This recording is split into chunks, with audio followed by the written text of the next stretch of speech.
بسم الله الرحمن الرحيم الحمد لله رب العالمين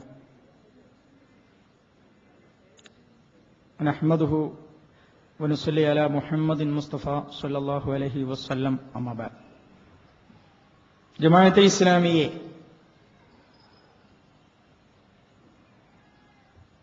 വീഴ്ത്തിയിരിക്കുന്നു, അരുക്കാക്കിയിരിക്കുന്നു, പാർശ്വവൽക്കരിച്ചിരിക്കുന്നു.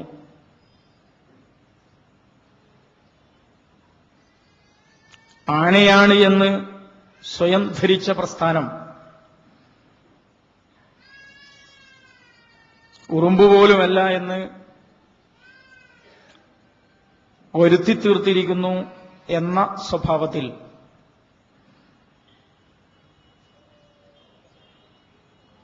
മത, സാമുദായിക, വംശീയ, രാഷ്ട്രീയ വേദികൾ പ്രചാരണം തുടർന്നുകൊണ്ടേയിരിക്കുകയാണ്.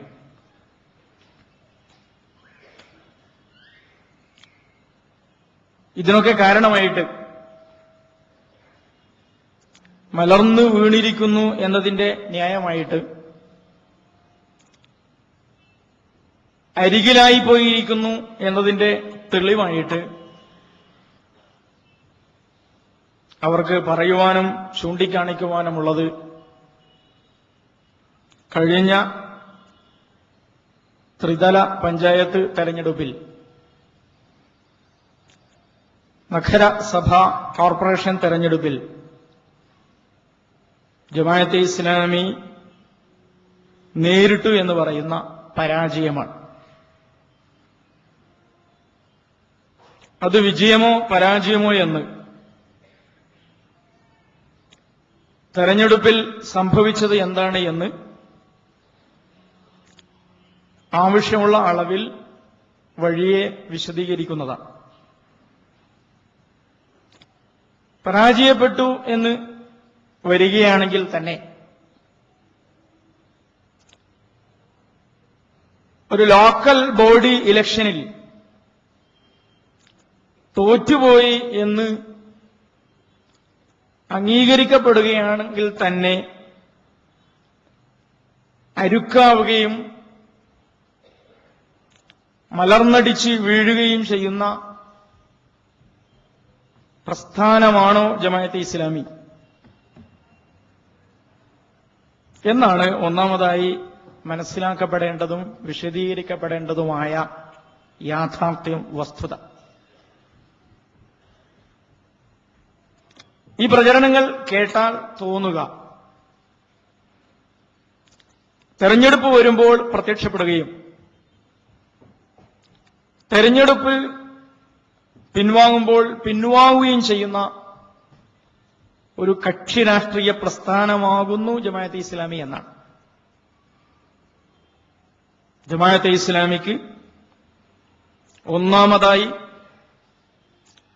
ഈ വിഷയത്തെയും പ്രശ്നത്തെയും നേരിട്ടുകൊണ്ട് വിശദീകരിക്കുവാനുള്ളത് തെരഞ്ഞെടുപ്പും തെരഞ്ഞെടുപ്പ് പങ്കാളിത്തവും ജമാഅത്തെ ഇസ്ലാമി എന്ന വലിയ പ്രസ്ഥാനത്തിന്റെ ചെറിയ ഒരു അജണ്ട മാത്രമാണ്. അതിൽ തോൽക്കുന്നതുകൊണ്ട് വഴിയാധാരമാവുകയോ ജയിക്കുന്നതിനെ കൊണ്ട് മാത്രം ആനയെപ്പോലെ തടിച്ച് കൊഴുക്കുകയോ ചെയ്യുന്ന ഒരു സ്വഭാവമോ ഘടനയോ ഉള്ള പ്രസ്ഥാനമല്ല ജമാഅത്തെ ഇസ്ലാമി.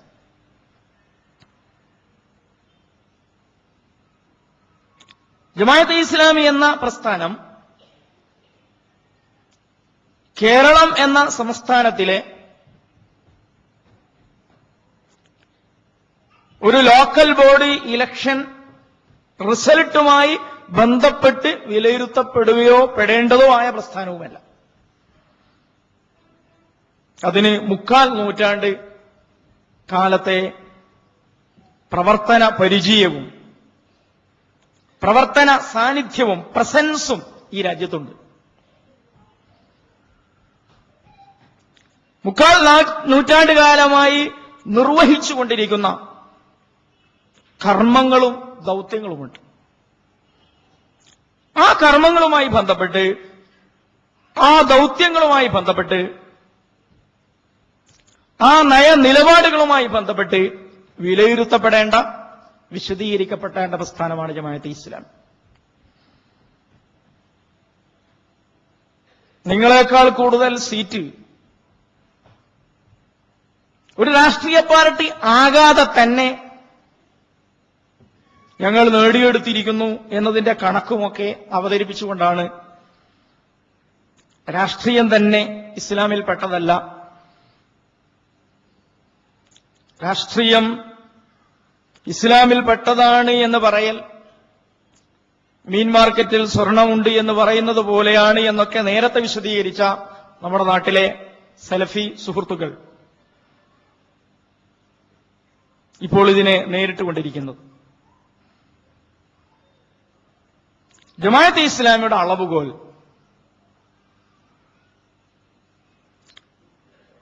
മത്സരിച്ച സീറ്റുകളുടെ എണ്ണമോ വിജയിച്ച സ്ഥാനാർത്ഥികളുടെ എണ്ണമോ നേടിയ വോട്ടുകളുടെ എണ്ണമോ അല്ല എന്നതാണ് ജമാഅത്തെ ഇസ്ലാമിക്ക് ഒന്നാമതായി ശ്രദ്ധയിൽപ്പെടുത്താനുള്ള കാര്യം. അതെന്താണ് എന്നും അതിലെന്താണ് സംഭവിച്ചത് എന്നും സ്വതന്ത്രമായിട്ട് തന്നെ പറയാവുന്നതുമാണ്. ഇത് രാജ്യത്ത് നിലനിൽക്കുന്ന വിമോചന പ്രസ്ഥാനമാണ്. ജമാഅത്തെ ഇസ്ലാമി ഈ രാജ്യത്ത് നിലനിൽക്കുന്ന വിമോചന പ്രസ്ഥാനമാണ് എന്ന സത്യം അംഗീകരിക്കുവാൻ മുസ്ലിം ലീഗിനെ പോലുള്ള ഒരു സാമുദായിക സംഘടനയ്ക്ക് കഴിയില്ല. ജമാഅത്തെ ഇസ്ലാമിയുടെ വിമോചനപരമായ ഉള്ളടക്കം മനസ്സിലാക്കുവാനും പഠിക്കുവാനുമുള്ള മാനസികമായ വളർച്ച നമ്മുടെ നാട്ടിലെ മതസംഘടനകൾക്ക് ഉണ്ടായിട്ടില്ല. മതാനുഷ്ഠാനപരതക്കപ്പുറം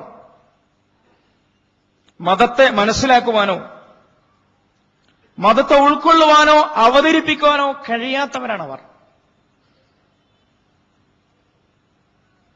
ഈ വിമോചന പ്രസ്ഥാനത്തെ മുന്നോട്ട് കൊണ്ടുപോവുക, വിമോചനപരമായ ദൗത്യം അതിന്റെ പൂർണ്ണമായ ശക്തിയിൽ ഏറ്റെടുത്ത് നിർവഹിച്ചുകൊണ്ടേയിരിക്കുക എന്നതാണ് ജമാഅത്തെ ഇസ്ലാമിക്ക് നിർവഹിക്കാനുള്ള ദൗത്യം. അതാണ് മതത്തിന്റെ രാഷ്ട്രീയ ഇടപെടൽ എന്നതുകൊണ്ട് ജമാഅത്തെ ഇസ്ലാമി അർത്ഥമാക്കുന്നത്. മതം രാഷ്ട്രീയത്തിലേക്ക് വരരുത് എന്ന് ഉപദേശിക്കുന്നവരാണ് മുസ്ലിം ലീഗുകാർ. അതേ അവസരം അവരുടെ രാഷ്ട്രീയ ആവശ്യത്തിന് വേണ്ടി മതസംഘടനകളുടെ കൂട്ടായ്മ സംഘടിപ്പിച്ചത് അവര് തന്നെയാണ്. പഞ്ചായത്ത് തെരഞ്ഞെടുപ്പിനെ നേരിടുവാനുള്ള മുസ്ലിം ലീഗ് സംഘടനയുടെ ആദ്യത്തെ സ്റ്റെപ്പ് കേരളത്തിലെ രാഷ്ട്രീയ പ്രസ്ഥാനങ്ങളുടെ കൂടിയാലോചനാ യോഗമായിരുന്നില്ല. സൂക്ഷ്മമായി പരിശോധിച്ചാൽ ഇലക്ഷൻ കമ്മീഷന്റെയും ഇന്ത്യയിലെ തെരഞ്ഞെടുപ്പ് നിയമങ്ങളുടെയും നഗ്നമായ ലംഘനം എന്ന് പോലും പറയാൻ പറ്റുന്ന വിധത്തിൽ മുസ്ലിം സമുദായത്തിലെ മുജാഹിദ്, സുന്നി, ദക്ഷിണ, ഉത്തര തുടങ്ങിയ എല്ലാ മതവിഭാഗങ്ങളെയും സംഘടിപ്പിച്ചുകൊണ്ട് ജമാഅത്തെ ഇസ്ലാമിക്കെതിരായ യുദ്ധപ്രഖ്യാപനത്തിലൂടെയാണ് മുസ്ലിം ലീഗ് സംഘടന തെരഞ്ഞെടുപ്പ് ക്യാമ്പയിനിന് തുടക്കം കുറിച്ചത് തന്നെ. എന്നിട്ടാണ് അവർ പറയുന്നത് മതം രാഷ്ട്രീയത്തിൽ ഇടപെടരുത് എന്ന്. കാര്യം വളരെ കൃത്യമാണ്. മത അനുഷ്ഠാനവും മതവികാരങ്ങളും മതപരമായ സംഘടനാ താൽപര്യങ്ങളും രാഷ്ട്രീയ പ്രവർത്തനത്തിനു വേണ്ടി ഉപയോഗിക്കാം. പക്ഷേ മതമൂല്യങ്ങളുമായി രാഷ്ട്രീയത്തിലേക്ക് കടന്നു വരാൻ പാടുള്ളതല്ല. മതമൂല്യങ്ങളുമായി രാഷ്ട്രീയത്തിലേക്ക് കടന്നു വരാൻ പാടുള്ളതല്ല. ജമാഅത്തെ ഇസ്ലാമി തെരഞ്ഞെടുപ്പിൽ മത്സരിച്ചാലും മത്സരിക്കാതിരുന്നാലും ജമാഅത്തെ ഇസ്ലാമി മുന്നണി രാഷ്ട്രീയത്തിന്റെ ഭാഗമായി മാറിയാലും ഇല്ലെങ്കിലും തിരുത്താൻ കഴിയാത്ത നിലപാടുണ്ട്, മാറ്റാൻ കഴിയാത്ത കാഴ്ചപ്പാടുണ്ട്. ഏത് സന്ദർഭത്തിലും ഉജ്ജ്വലമായും ശക്തമായും ഉയർത്തിപ്പിടിക്കുന്ന നിലപാടുണ്ട്. അത് മതമൂല്യങ്ങൾ രാഷ്ട്രീയത്തിൽ ഇടപെടും എന്നു തന്നെയാണ്. മതമൂല്യങ്ങളുമായി, ദൈവിക മൂല്യങ്ങളുമായി രാഷ്ട്രീയത്തിലേക്ക് കടന്നുവരുന്ന പ്രസ്ഥാനത്തെ തകർത്തുകളയുമെന്നാണ് മുസ്ലിം ലീഗും മതസംഘടനകളും മതേതര സംഘടനകളും ഒറ്റക്കെട്ടായി പറയുന്നത്. എന്തിനാണ് ജമാഅത്തെ ഇസ്ലാമിക്കെതിരെ ഐക്യപ്പെട്ടത്? എന്തിനാണ് നേരത്തെ ഇവിടെ വ്യക്തമാക്കിയ അൾട്രാ സെക്യുലറിസ്റ്റ് അനുഷ്ഠാന മത ഗ്രൂപ്പ്, രോമമതക്കാർ എന്നാണ് വൈക്കം മുഹമ്മദ് ബഷീർ മുമ്പൊരിക്കൽ അവരെ കുറിച്ച് പറഞ്ഞത്. മുസ്ലിം സമുദായത്തിലെ രോമമതക്കാർ, വെട്ടേണ്ട രോമത്തെക്കുറിച്ചും നീട്ടേണ്ട രോമത്തെക്കുറിച്ചും നിരന്തരമായി ഗവേഷണം നടത്തുന്നവർ. എന്തിനാണ് ജമാഅത്തെ ഇസ്ലാമി പിന്തുണക്കുകയോ ജമാഅത്തെ ഇസ്ലാമി മുന്നോട്ട് വെക്കുകയോ ജമാഅത്തെ ഇസ്ലാമി അവതരിപ്പിക്കുകയോ ചെയ്യുന്ന സ്ഥാനാർത്ഥികൾ ജയിച്ചു വരാൻ പാടില്ല എന്ന നിർബന്ധ ബുദ്ധി അവർക്കുണ്ടാകാനുള്ള കാരണം എന്താണ്? ഒരു മദ്യപാനി ജയിച്ചു വരാൻ പാടില്ല എന്ന നിർബന്ധ ബുദ്ധി അവർക്കുണ്ടായിരുന്നില്ല. ഒരു പലിശക്കാരൻ ജയിച്ചു വരാൻ പാടില്ല എന്ന നിർബന്ധ ബുദ്ധി അവർക്കുണ്ടായിരുന്നില്ല. സദാചാര ലംഘനത്തിന് പേര് കേട്ട ഒരാൾ ജയിച്ചു വരാൻ പാടില്ല എന്ന നിർബന്ധ ബുദ്ധി അവർക്കുണ്ടായിരുന്നില്ല. നാട്ടിൽ അറിയപ്പെട്ട ഒരു റൌഡി ജയിച്ചു വരാൻ പാടില്ല എന്ന നിർബന്ധ ബുദ്ധി അവർക്കുണ്ടായിരുന്നില്ല. പക്ഷേ അഴിമതിക്കെതിരെ കുരിശ് യുദ്ധം അഴിമതിക്കെതിരെ സമരം പ്രഖ്യാപിക്കുന്ന ഒരാൾ ജയിച്ചു വരാൻ പാടില്ല. പലിശയ്ക്കെതിരെ തത്വത്തിലും പ്രയോഗത്തിലും നിലപാടെടുക്കുന്ന ഒരാൾ ജയിച്ചു വരാൻ പാടില്ല. മതത്തിലും രാഷ്ട്രീയത്തിലും വ്യക്തി കുടുംബ പൊതുജീവിതത്തിൽ സദാചാര വിശുദ്ധി വേണമെന്ന് പ്രബോധനത്തിലും പ്രയോഗത്തിലും ഉയർത്തിപ്പിടിക്കുന്ന വ്യക്തിയോ പ്രസ്ഥാനമോ പിന്തുണക്കുന്ന ഗ്രൂപ്പുകളോ വിജയിക്കുവാൻ പാടുള്ളതല്ല.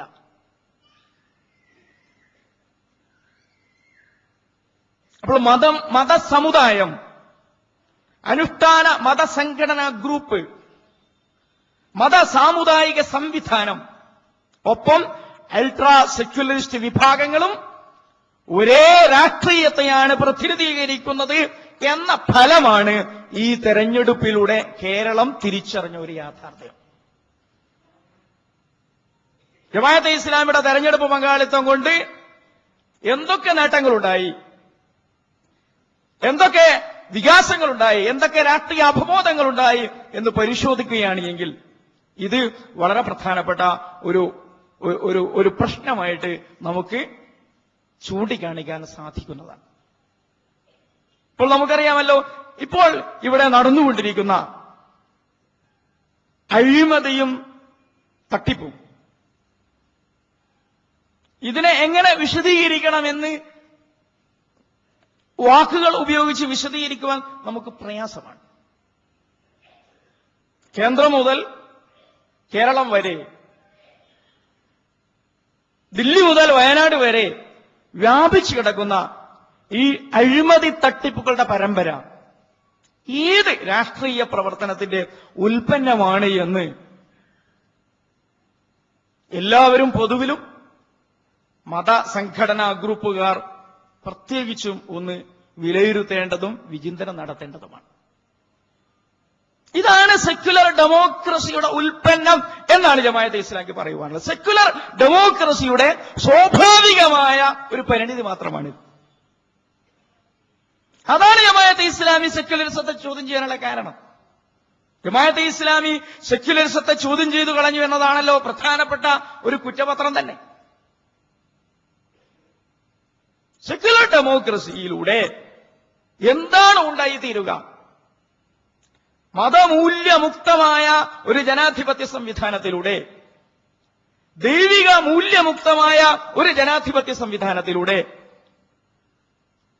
ധാർമ്മിക മൂല്യങ്ങളിൽ നിന്ന് മുക്തമാക്കപ്പെട്ട ഒരു ഭരണ സംവിധാനത്തിലൂടെ എന്താണ് ഉണ്ടായിത്തീരുക എന്നതിന്റെ മികച്ച ചിത്രവും ചിത്രീകരണവുമാണ് നാം ഇപ്പോൾ കണ്ടുകൊണ്ടിരിക്കുന്നത്. അതുകൊണ്ട് തീർച്ചയായും ജമാഅത്തെ ഇസ്ലാമിയെ പോലുള്ള ഒരു പ്രസ്ഥാനത്തിന് ദൈവിക മൂല്യങ്ങളും മതമൂല്യങ്ങളും ഉള്ളടക്കമായി സ്വീകരിച്ചിരിക്കുന്ന ഒരു രാഷ്ട്രീയ പ്രവർത്തനവുമായി മുന്നോട്ടു പോകുവാൻ കൂടുതൽ ബാധ്യതകളും കൂടുതൽ കടപ്പാടുകളും കൂടുതൽ ഭാരങ്ങളും അനുഭവിക്കുന്ന ഒരു സന്ദർഭം കൂടിയാണത്.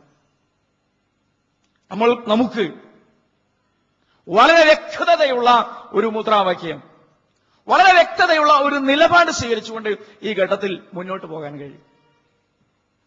ഞങ്ങൾ മേൽപ്പറഞ്ഞ സെക്യുലർ ഡെമോക്രസിയെ തള്ളിക്കളയും. അഴിമതിക്കാരന് അഴിമതി നടത്താം, തട്ടിപ്പുകാരന് തട്ടിപ്പ് നടത്താം, കൊള്ളക്കാരന് കൊള്ള നടത്താം. ഇതിൽ പ്രത്യേകിച്ച് മതജാതി പ്രത്യയശാസ്ത്ര ഭിന്നതകളൊന്നുമില്ല.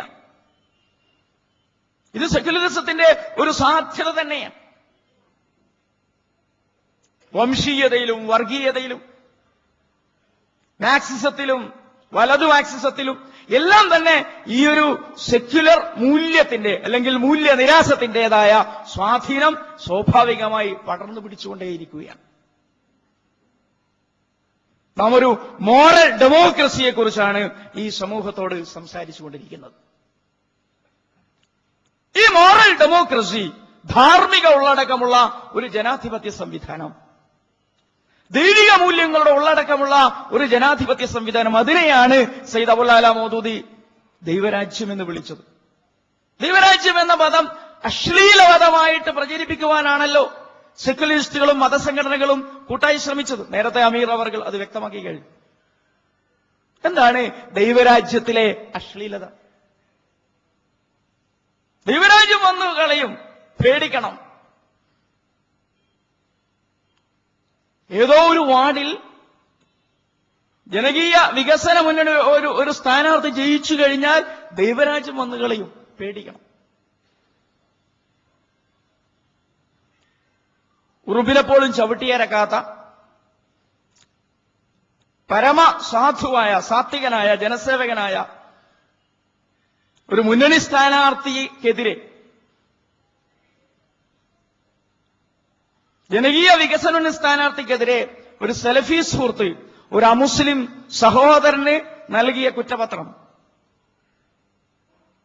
എതിരാളി മദ്യപാനിയല്ലേ എന്ന് ചോദിച്ചപ്പോൾ പറഞ്ഞു അത് ചികിത്സിച്ച് മാറ്റാൻ പറ്റുന്ന അസുഖമാണ്, പരിഹരിക്കാൻ പറ്റുന്ന പ്രശ്നമാണ്. ഇയാൾ വിശുദ്ധനാണെങ്കിലും ഇയാളുടെ യഥാർത്ഥ അസുഖം ദൈവരാജ്യപ്രേമമാണ്.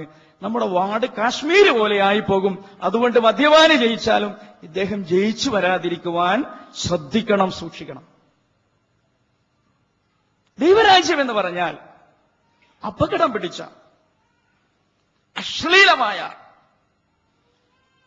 പറയാൻ പറ്റാത്ത ഒരു പ്രയോഗമാണ് എന്ന് വരുത്തി തീർക്കുകയും ജമാഅത്തെ ഇസ്ലാമിയുടെ അല്ലെങ്കിൽ വികസന മുന്നണിയുടെ പ്രതിനിധികൾ പ്രതീക്ഷിച്ച അളവിൽ ജയിച്ചു വരാതിരുന്നപ്പോൾ തോറ്റുപോയത് തന്നെ ദൈവരാജ്യമാണ് എന്ന് സ്വന്തം മതപ്രസിദ്ധീകരണങ്ങളിലൂടെ അഭിമാനപൂർവ്വം എഴുതിവിടുകയും ചെയ്യുന്ന സുഹൃത്തുക്കൾ എന്താണ് ഈ ദൈവരാജ്യത്തിന്റെ അപകടം എന്നൊന്ന് വിശദീകരിക്കുന്നത് നല്ലതാണ്. ഞങ്ങൾ ദൈവരാജ്യത്തിനെതിരാണ് ഇന്ന കാരണത്താൽ എന്ന് പൊതുജനങ്ങളോട് വൃത്തിയിലും വെടിപ്പിലും പറഞ്ഞിട്ട് അവരവരുടെ നിലപാടൊന്ന് സ്വയം വിശദീകരിക്കുന്നത് നല്ലതാണ്. ദൈവരാജ്യം എന്ന കാഴ്ചപ്പാട് ജമാഅത്തെ ഇസ്ലാമിയെ സംബന്ധിച്ചിടത്തോളം വളരെ സ്ഫുടതയുള്ള, വ്യക്തതയുള്ള, കൃത്യതയുള്ള കാഴ്ചപ്പാടാണ്. മഹാത്മജി അതിനെക്കുറിച്ച് സംസാരിച്ചിട്ടുണ്ട്. മഹാത്മജി രാമരാജ്യം എന്ന് പറഞ്ഞപ്പോഴും സയ്യിദ് അബുൽ അല മൗദൂദി ദൈവരാജ്യം എന്ന് പറഞ്ഞപ്പോഴും മുന്നോട്ട് വെച്ച മാതൃക നേരത്തെ ഇവിടെ അമീർ അവറുകൾ വ്യക്തമാക്കിയ സാമൂഹ്യ നീതിയുടെ ചരിത്രത്തിലെ ഏറ്റവും മികച്ച ഉദാഹരണമായ നീതിമാനായ ഉമറുൽ ഫാറൂഖിന്റെ ഭരണമാതൃകയായിരുന്നു. ഏറ്റവും മികച്ച ജനാധിപത്യ ഉദാഹരണം, ഏറ്റവും മികച്ച അഭിപ്രായ സ്വാതന്ത്ര്യ ഉദാഹരണം ദൈവരാജ്യത്തിലാണ് ഉള്ളടങ്ങിയിരിക്കുന്നത് എന്ന് ഈ സമൂഹത്തെ പഠിപ്പിക്കേണ്ട, ബോധ്യപ്പെടുത്തേണ്ട, ബോധവൽക്കരിക്കേണ്ട ബാധ്യതയുള്ള മതഗ്രൂപ്പുകൾ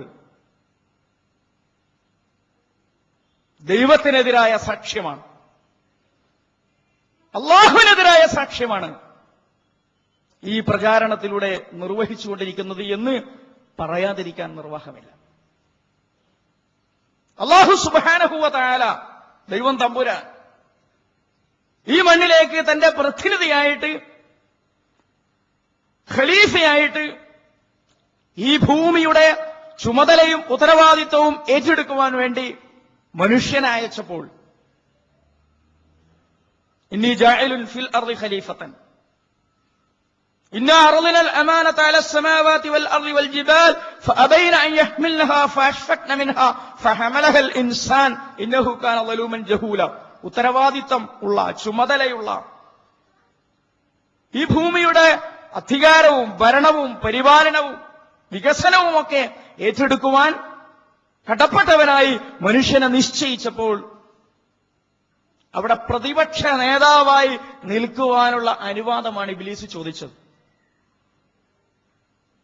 എതിർപ്രവർത്തനം നടത്തുവാനുള്ള സ്വാതന്ത്ര്യമാണ് പിശാച് ആവശ്യപ്പെട്ടത്. പിശാചിന്, ഇബ്ലീസിന് മനുഷ്യൻ, അള്ളാഹുവിന്റെ പ്രതിനിധിയായുള്ള മനുഷ്യന്റെ ഭൂപരിപാലന, ഭൂഭരണ, ഭൂമിയുടെ വികസനോത്തരവാദിത്തം ഏറ്റെടുത്തുകൊണ്ടുള്ള മുന്നേറ്റത്തിൽ പ്രതിപക്ഷ പ്രവർത്തനത്തിന് പ്രതിപക്ഷ പ്രവർത്തകനായി നിലയുറപ്പിക്കുവാൻ ഇബ്ലീസിന് പ്രവർത്തന സ്വാതന്ത്ര്യവും അഭിപ്രായ സ്വാതന്ത്ര്യവും നൽകിക്കൊണ്ടാണ് റബ്ബ് സുബ്ഹാനഹു വ തആല ഈ ഭൂമിയിലേക്കുള്ള തന്റെ പ്രാതിനിധ്യ ഭരണത്തിന് തുടക്കം കുറിച്ചത്. അതിലും വലിയൊരു വിശാലത, അതിലും വലിയൊരു വ്യക്തത, അതിലും വലിയ ഒരു ജനാധിപത്യ മൂല്യബോധം, അഭിപ്രായ സ്വാതന്ത്ര്യ ബോധം ആർക്കാണ്, ഏത് ദർശനത്തിനാണ്, ഏത് പ്രത്യയശാസ്ത്രത്തിനാണ് ഇവിടെ അവതരിപ്പിക്കാൻ കഴിയുക? ഈ വസ്തുതകൾ വിളിച്ചു പറയാൻ ബാധ്യതപ്പെട്ടവരാണ് ഖുർആനിന്റെയും സുന്നത്തിന്റെയും പേരിൽ നിലയുറപ്പിക്കുന്നവർ.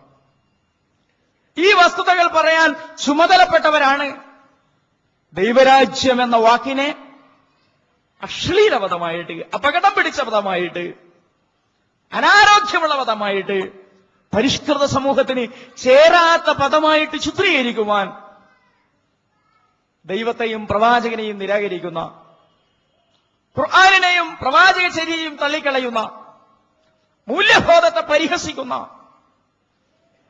സദാചാര ബോധങ്ങളെ വിലമതിക്കാത്ത അൾട്രാ സെക്യുലറിസ്റ്റുകളോടൊപ്പം ചേർന്ന് അവർ ചെയ്തുകൊണ്ടിരിക്കുന്ന കാര്യം ഇതാണ് എന്ന് വളരെ വ്യക്തമായ ഭാഷയിൽ അവരുടെയും ജനങ്ങളുടെയും ശ്രദ്ധയിൽ പെടുത്തുക എന്നത് നമ്മുടെ സത്യസാക്ഷ്യ നിർവഹണത്തിന്റെ ഭാഗമാണ് എന്ന് പറയാതിരിക്കാൻ നിർവാഹമില്ല.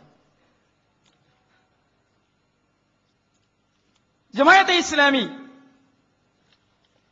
ഈ തെരഞ്ഞെടുപ്പ്, ഏറ്റവും ഒടുവിലത്തെ തെരഞ്ഞെടുപ്പ് സാഹചര്യത്തെ നേരിട്ടപ്പോൾ, മുമ്പ് പല സന്ദർഭങ്ങളിലായി തെരഞ്ഞെടുപ്പ് സാഹചര്യത്തെ നേരിട്ടപ്പോൾ കാര്യമായ, വളരെ ഗുരുതരമായ, വളരെ വ്യാപകമായ ആരോപണങ്ങളും പ്രചാരണങ്ങളും സംഘടിപ്പിച്ചത് കേരളത്തിലെ മുജാഹിദ് സംഘടനയിലെ പ്രവർത്തകരാണ് എന്ന് നമുക്ക് കാണാൻ സാധിക്കുന്നതാണ്. കേരളത്തിലെ മുജാഹിദ് സംഘടന എന്ന് പറഞ്ഞാൽ അതിന്റെ മുമ്പ് ഒറ്റ ഗ്രൂപ്പും ഇപ്പോൾ 2 ഗ്രൂപ്പുമായിട്ടൊക്കെ പിരിഞ്ഞു നിൽക്കുന്ന ഈ വിഭാഗത്തെ സംബന്ധിച്ചിടത്തോളം അവരുടെ ദേശീയ വേരെന്താണ്, അവരുടെ അന്തർദേശീയ വേരുകൾ എന്താണ്, അവർ ഏതുമായിട്ടാണ് ബന്ധപ്പെട്ട് കിടക്കുന്നത് എന്നൊക്കെ വിശദീകരിക്കേണ്ടത് അവരുടെ തന്നെ ബാധ്യതയാണ്. പക്ഷേ തികഞ്ഞ വൈരുദ്ധ്യങ്ങളും പറയുന്നതിന്റെ എതിർപ്രവർത്തനങ്ങളും മറ്റുള്ളവരുടെ മേൽ ആരോപിക്കുന്നതിന്റെ സ്വയം സാക്ഷ്യങ്ങളുമെല്ലാം തന്നെ അവരുടെ ഭാഗത്ത് നിന്ന് നിരന്തരം സംഭവിക്കുന്നുണ്ട് എന്ന് പറയാതിരിക്കാൻ നിർവാഹമില്ല. മാറ്റത്തിന് ഒരു വോട്ട് എന്ന പുതിയ മുദ്രാവാക്യവുമായി കേരളത്തിലെ തദ്ദേശ സ്വയംഭരണ സ്ഥാപന ലോക്കൽ ബോഡി ഇലക്ഷനുകളിലെ ജമാഅത്തെ ഇസ്ലാമിയുടെ ആശീർവാദമുള്ള ജനകീയ വികസന മുന്നണിയുടെ സ്ഥാനാർത്ഥികൾ അഭിമുഖീകരിച്ചപ്പോൾ മടവൂർ ഗ്രൂപ്പ് എന്നറിയപ്പെടുന്ന കേരളത്തിലെ മുജാഹിദുകൾ കാപ്പട്യത്തിന് ഒരു വോട്ട് എന്നാണ് അതിന് കൊടുത്ത എതിർമുദ്രാവാക്യം.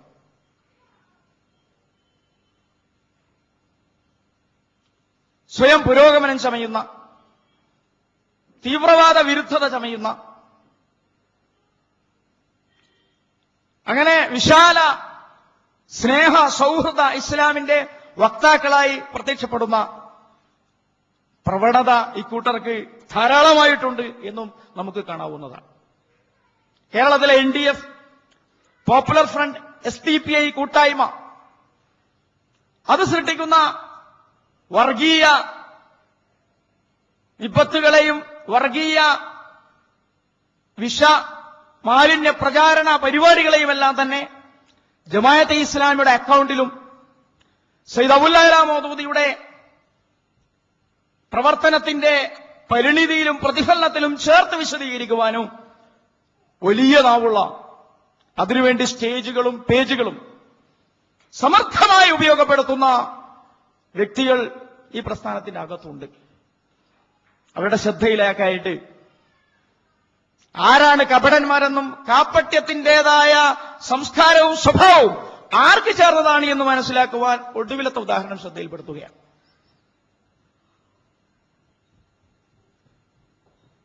മടവൂർ ഗ്രൂപ്പിന് ഒരു അഖിലേന്ത്യാ സംഘടനയുണ്ട്. ആ അഖിലേന്ത്യാ സംഘടനയുടെ അഖിലേന്ത്യാ ജനറൽ സെക്രട്ടറി സാക്ഷാൽ ഹുസൈൻ മടവൂർ തന്നെയാണ്. അതിന്റെ പ്രസിഡന്റ് അങ്ങ് പുറത്താണ്, ഉത്തരേന്ത്യയിലാണ്. സാഹിബ് 2-3 ദിവസമായി കേരളത്തിൽ സമയം ചെലവഴിച്ചത് SDPI പോപ്പുലർ ഫ്രണ്ടിന്റെ മാതൃസംഘടനയുടെ നാഷണൽ എക്സിക്യൂട്ടീവിൽ സന്നിഹിതനാകുന്നതിനും പരിപാടി രൂപപ്പെടുത്തുന്നതിനായിരുന്നു എന്ന സത്യം കേരളത്തിലെ ജനങ്ങൾ മനസ്സിലാക്കിയിട്ടില്ല എന്ന് കരുതരുത്. അബ്ദുൽ വഹാബ് ഖിൽജി എന്ന ഇവിടെ വടവൂർ വിഭാഗം പിളർന്നപ്പോൾ അതിനനുസരിച്ച് അഖിലേന്ത്യാ തലത്തിൽ പിളർത്തിയെടുത്ത നേതാവ് സാക്ഷാൽ പോപ്പുലർ ഫ്രണ്ട് SDPI ഗ്രൂപ്പിന്റെ മാതൃപ്രസ്ഥാനം എന്നോണം പ്രവർത്തിക്കുന്ന മില്ലി കൌൺസിലിന്റെ നാഷണൽ എക്സിക്യൂട്ടീവ് മെമ്പറാണ്. ഇവരാണ് ജമാഅത്തെ ഇസ്ലാമിയുടെ കാപ്പട്യം വെളിപ്പെടുത്താനെന്ന വണ്ണം വലിയ വായിൽ, വലിയ പേജിൽ, വലിയ സ്റ്റേജിൽ നിറഞ്ഞാടിക്കൊണ്ടിരിക്കുന്നത്.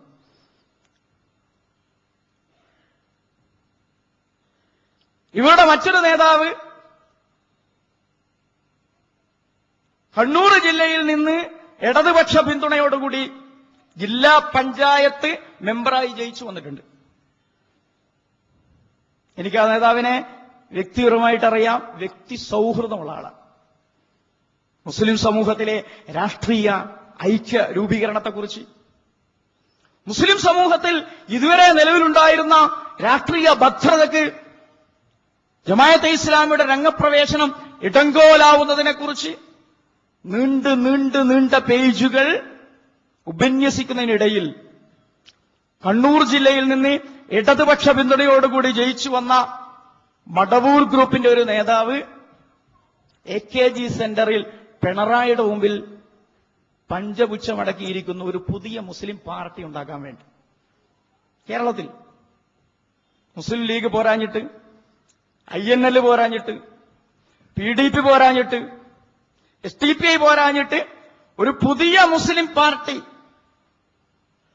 പിണറായിക്ക് സമ്മതമുള്ള പേരോടെ, പിണറായിക്ക് സമ്മതമുള്ള വ്യവസ്ഥകളോടെ, പിണറായിക്ക് സമ്മതമുള്ള രൂപഭാവ ഘടനയോടുകൂടി ഒരു പുതിയ മുസ്ലിം പാർട്ടി രൂപീകരിക്കുവാനുള്ള അതിന്റെ സുപ്രീം കൗൺസിൽ, ഇപ്പോൾ രൂപപ്പെട്ടിരിക്കുന്ന, തെരഞ്ഞെടുക്കപ്പെടാതെ രൂപപ്പെട്ടിരിക്കുന്ന സുപ്രീം കൗൺസിലിലെ ഒരു പ്രധാന വ്യക്തി എന്ന് പറയുന്നത് ഈ ഗ്രൂപ്പിന്റെ ജില്ലാതല നേതാക്കന്മാരിൽപ്പെട്ട ഒരാളാണ് എന്ന കാര്യവും ജനങ്ങൾ അറിയാതെ മനസ്സിലാകാതെ പോകാൻ പാടില്ല. ജമാഅത്തെ ഇസ്ലാമിക്ക് രാഷ്ട്രീയ വ്യക്തതയില്ല എന്നാണ് പറഞ്ഞുകൊണ്ടിരിക്കുന്നത്. രാഷ്ട്രീയത്തിൽ കൃത്യമായ നിലപാടില്ല. മുമ്പ് വളരെ തീവ്രമായ നിലപാടുകളായിരുന്നു. കോൺഗ്രസിനെ വിമർശിച്ചത് തെറ്റാണ്. മുസ്ലിം ലീഗിനെ ക്ഷയിപ്പിക്കാൻ ശ്രമിക്കുന്നത് തെറ്റാണ്. മതത്തെ രാഷ്ട്രീയവൽക്കരിക്കുന്നവരാണ്. ഇബാദത്തിന്റെയും ഹാക്കിമിയത്തിന്റെയും ഒക്കെ പേര് പറഞ്ഞ് മുസ്ലിം സമുദായത്തിന്റെ സംഘടിത രാഷ്ട്രീയ ശക്തിയെ ശിഥിലപ്പെടുത്തുന്നവരാണ്. അടിസ്ഥാനപരമായ വർഗീയവാദികളാണ്, തീവ്രവാദികളാണ്. ഇന്ന് തുടങ്ങിയ എല്ലാവിധം പ്രചാരണങ്ങളുടെയും ആകത്തുക, അതിന്റെ മൊത്തം പേറ്റന്റും ഉത്തരവാദിത്തവും മുജാഹിദ് പ്രസ്ഥാനങ്ങൾക്കാണ് പൊതുവിൽ നമുക്ക് കാണാൻ കഴിയുന്നത്. ഇവരുടെ ഇന്നലകളുടെയും ഇന്നിന്റെയും രാഷ്ട്രീയം എന്താണ് എന്ന് കേരളീയ സമൂഹം പരിശോധിക്കുന്നതും മനസ്സിലാക്കുന്നതും നല്ലതാണ്. 1938 മാർച്ച് മാസത്തിൽ മുജാഹിദ് പ്രസ്ഥാനത്തിന്റെ രാഷ്ട്രീയ നിലപാട് കോൺഗ്രസ് ആപൽക്കരമായ പ്രസ്ഥാനമാകുന്നു എന്നായിരുന്നു ചരിത്രരേഖയാണ്. മുസ്ലിം ലീഗിൽ ചേരൽ മുസ്ലിങ്ങൾക്ക് നിർബന്ധമുള്ള കർമ്മമാകുന്നു എന്നുമായിരുന്നു. കോൺഗ്രസിനോടും ബ്രിട്ടീഷ് ഗവൺമെന്റിനോടും തുല്യമായ നിലപാട് സ്വീകരിക്കണമെന്നായിരുന്നു. ഇസ്ലാമിനും ഇസ്ലാമിക സംസ്കാരത്തിനും എതിരായ പ്രസ്ഥാനമാണ് സോഷ്യലിസ്റ്റ് പ്രസ്ഥാനം എന്നായിരുന്നു. 4 നിലപാടുകൾ 1938 അവർ സ്വീകരിക്കുകയുണ്ടായി. കോൺഗ്രസ് ആപൽക്കരമായ സംഘടനയാണ്. മുസ്ലിം ലീഗിൽ ചേരൽ മുസ്ലിങ്ങൾക്ക് വാജിബാണ്, നിർബന്ധമാണ്. കോൺഗ്രസിനോടും ബ്രിട്ടീഷ് ഗവൺമെന്റിനോടും, അഥവാ സ്വാതന്ത്ര്യത്തിന് വേണ്ടി സമരം ചെയ്യുന്ന കോൺഗ്രസിനോടും ബ്രിട്ടീഷ് ഗവൺമെന്റിനോടും തുല്യമായ എതിർപ്പ് സ്വീകരിക്കണം. സോഷ്യലിസ്റ്റ് പാർട്ടികൾ ഇസ്ലാം വിരുദ്ധ പാർട്ടികളാണ്. അതിൽ ചേരൽ ഹറാമാണ്, നിഷിദ്ധമാണ്. 1938 മുജാഹിദ് രാഷ്ട്രീയം അങ്ങനെയായിരുന്നു. 1947 മുജാഹിദ് രാഷ്ട്രീയം മുജാഹിദിന്റെയും മുസ്ലിം ലീഗിന്റെയും നേതാവായ PP അബ്ദുൽ ഗഫൂർ മൗലവി അദ്ദേഹം ഈ അടുത്താണ് നിര്യാതനായത്. അല്ലാഹു സുബ്ഹാനഹു വ തആല അദ്ദേഹത്തിന് സ്വർഗം നൽകി അനുഗ്രഹിക്കുമാറാകട്ടെ. 47 മുജാഹിദ് രാഷ്ട്രീയം അദ്ദേഹം തന്നെ രേഖപ്പെടുത്തിയ മിനിറ്റ്സ് പ്രകാരം വിഭജനവാദിയായ ഖായിദെ ആസം മുഹമ്മദ് അലി ജിന്നക്ക് അനുകൂലമായിരുന്നു. വിഭജനത്തെ എതിർത്ത സയ്യിദ് അബുൽ അല മൗദൂദിയെ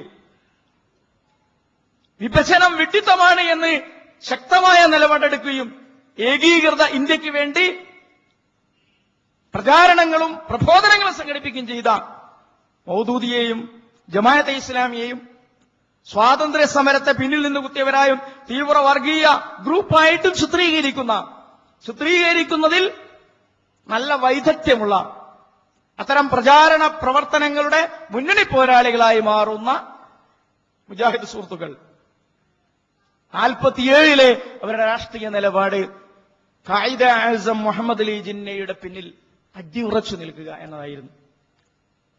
1952 വളരെ വ്യക്തമായ രാഷ്ട്രീയ ഫത്വ മുജാഹിദ് പ്രസ്ഥാനത്തിന്റെ സമാദരണീയനായ നേതാവ് KP മുഹമ്മദ് മൗലവിയുടേതായിട്ട് രേഖപ്പെടുത്തപ്പെട്ട ചരിത്രരേഖയാണ്. 1952 ജനുവരിയിലാണ് ആ ഫത്വ പുറപ്പെടുവിപ്പിച്ചത്. വളരെ വ്യക്തതയുള്ള കൃത്യതയുള്ള ഒരു രാഷ്ട്രീയ ഫത്വയാണത്. രാഷ്ട്രീയ നിലപാട് പ്രഖ്യാപനമാണത്. നിരീശ്വര നിർമ്മത തത്വങ്ങളിൽ അധിഷ്ഠിതമായ മാർക്സിസത്തിന് വേണ്ടി നിലകൊള്ളുന്ന സോഷ്യലിസ്റ്റ് കമ്മ്യൂണിസ്റ്റുകൾക്കോ തനി വർഗീയ അടിസ്ഥാനത്തിലുള്ള ലീഗിനോ ദേശീയത്വത്തിലും ഭൗതികത്വത്തിലും വിശ്വസിക്കുന്ന കോൺഗ്രസ് ആദി കക്ഷികൾക്കോ വോട്ട് ചെയ്യരുത്, തിരഞ്ഞെടുപ്പ് ബഹിഷ്കരിക്കണം. അൻസാറുള്ള സംഘത്തിന്റെ നേതൃത്വം ഏറ്റെടുത്തുകൊണ്ട് വളവന്നൂർ അൻസാറുള്ള സംഘം കേരളത്തിലെ സലഫി പ്രസ്ഥാനവും മുജാഹിദ് പ്രസ്ഥാനവുമായുള്ള ചരിത്രത്തിൽ അവഗണിക്കാൻ പറ്റാത്ത ഗ്രൂപ്പാണ്, വേദിയാണ് വളവന്നൂർ അൻസാറുള്ള സംഘം. വളവന്നൂരിലെ അൻസാറുള്ള സംഘത്തിന്റെ നേതാവ് എന്ന നിലക്ക്, സലഫി പ്രസ്ഥാനത്തിന്റെ ആദ്യകാല മഹാപണ്ഡിതൻ എന്ന നിലക്ക് അദ്ദേഹം കമ്മ്യൂണിസ്റ്റ് പാർട്ടിയെ നിരീശ്വര പ്രസ്ഥാനം എന്ന നിലക്കും, മുസ്ലിം ലീഗിനെ വർഗീയ പ്രസ്ഥാനം എന്ന നിലക്കും, കോൺഗ്രസിനെ തനിഭൗതിക പ്രസ്ഥാനം എന്ന നിലക്കും വിലയിരുത്തിക്കൊണ്ട് തെരഞ്ഞെടുപ്പിൽ നിന്ന് വിട്ടുനിൽക്കുവാനും ബഹിഷ്കരിക്കുവാനും നടത്തിയ ആഹ്വാനം, ഇസ്ലാമിക സമൂഹത്തോട് നടത്തിയ ആഹ്വാനം, 52 ആഹ്വാനം ചരിത്രരേഖയായിട്ട് ഇന്നും നിലനിൽക്കുന്നതാണ്. 1960 ഫെബ്രുവരി 1 7 മുജാഹിദ് പണ്ഡിതന്മാർ ഒപ്പിട്ട രാഷ്ട്രീയ ഫത്വ, 7 മുജാഹിദ് പണ്ഡിതന്മാർ അംഗീകരിച്ച രാഷ്ട്രീയ ഫത്വ 1960 ഫെബ്രുവരി 1 പുറത്തു വന്നിട്ടുണ്ട്. അത് കമ്മ്യൂണിസ്റ്റ് പാർട്ടിക്കെതിരെ വോട്ട് ചെയ്യുക എന്നതായിരുന്നു. വോട്ട് ചെയ്യാൻ പരസ്യമായി പ്രഖ്യാപിക്കാത്ത ജമാഅത്തെ ഇസ്ലാമിയുടെ നിലപാട് കമ്മ്യൂണിസ്റ്റ് പാർട്ടിക്ക് അനുകൂലമാണ് എന്നുകൂടി വിശദീകരിച്ചുകൊണ്ടായിരുന്നു. മതവിരുദ്ധ നിരീശ്വരവാദികളായ കമ്മ്യൂണിസ്റ്റുകളെ തോൽപ്പിക്കാൻ കോൺഗ്രസ്, മുസ്ലിം ലീഗ്, പ്രജാ സോഷ്യലിസ്റ്റ് പാർട്ടി എന്നീ മുക്കൂട്ട് മുന്നണിയെ പിന്തുണക്കണം. മുസ്ലിങ്ങൾ ഈ മൂന്ന് കക്ഷികളടങ്ങുന്ന സഖ്യത്തെ പിന്തുണക്കണം. പരസ്യമായി പിന്തുണ പ്രഖ്യാപിക്കാത്തതിനാലും വോട്ട് രേഖപ്പെടുത്താത്തതിനാലും ജമാഅത്തെ ഇസ്ലാമി കമ്മ്യൂണിസ്റ്റ് അനുകൂല കക്ഷിയാണ് എന്ന നിരൂപണത്തോടുകൂടി, എന്ന വിമർശനത്തോടുകൂടിയാണ് 1960 7 മുജാഹിദ് പണ്ഡിതന്മാർ ഒപ്പിട്ട ഫത്വ, രാഷ്ട്രീയ ഫത്വ നിലയിൽ വന്നത്. അപ്പോൾ 1952 തനിവർഗീയ പാർട്ടിയായ മുസ്ലിം ലീഗ് 1960 പിന്തുണക്കപ്പെടേണ്ട പാർട്ടിയാവുന്നു. 1952 മുസ്ലിം ലീഗിനെ തനിവർഗീയ പാർട്ടിയായിട്ട് മുജാഹിദ് മഹാപണ്ഡിതൻ വിലയിരുത്തുമ്പോൾ 1947 വിഭജനത്തിന് നേതൃത്വം കൊടുക്കുന്നവരൊരാളായ ജിന്നാ സാഹിബിന്റെ പിന്നിൽ സുസംഘടിതമായി ഉറച്ചു നിൽക്കുന്നു. 1938 ആ പാർട്ടിയിൽ ചേരൽ വാജിബാണ് എന്ന് പ്രഖ്യാപിക്കുന്നു.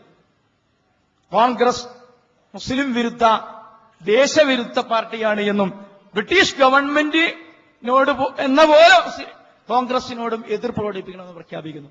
1967 മുസ്ലിം ലീഗും മാക്സ് പാർട്ടിയും ഒരു മുന്നണിയാവുകയാണ് കേരളത്തിൽ. അത് ഹുദൈബിയ സന്ധിയുടെ പ്രയോഗവൽക്കരണമാണ് എന്നതായിരുന്നു അന്നത്തെ മുജാഹിദ് നിലപാട്. തൊട്ടു മുമ്പത്തെ തെരഞ്ഞെടുപ്പിൽ കമ്മ്യൂണിസ്റ്റ് പാർട്ടിക്കെതിരെ പരസ്യമായി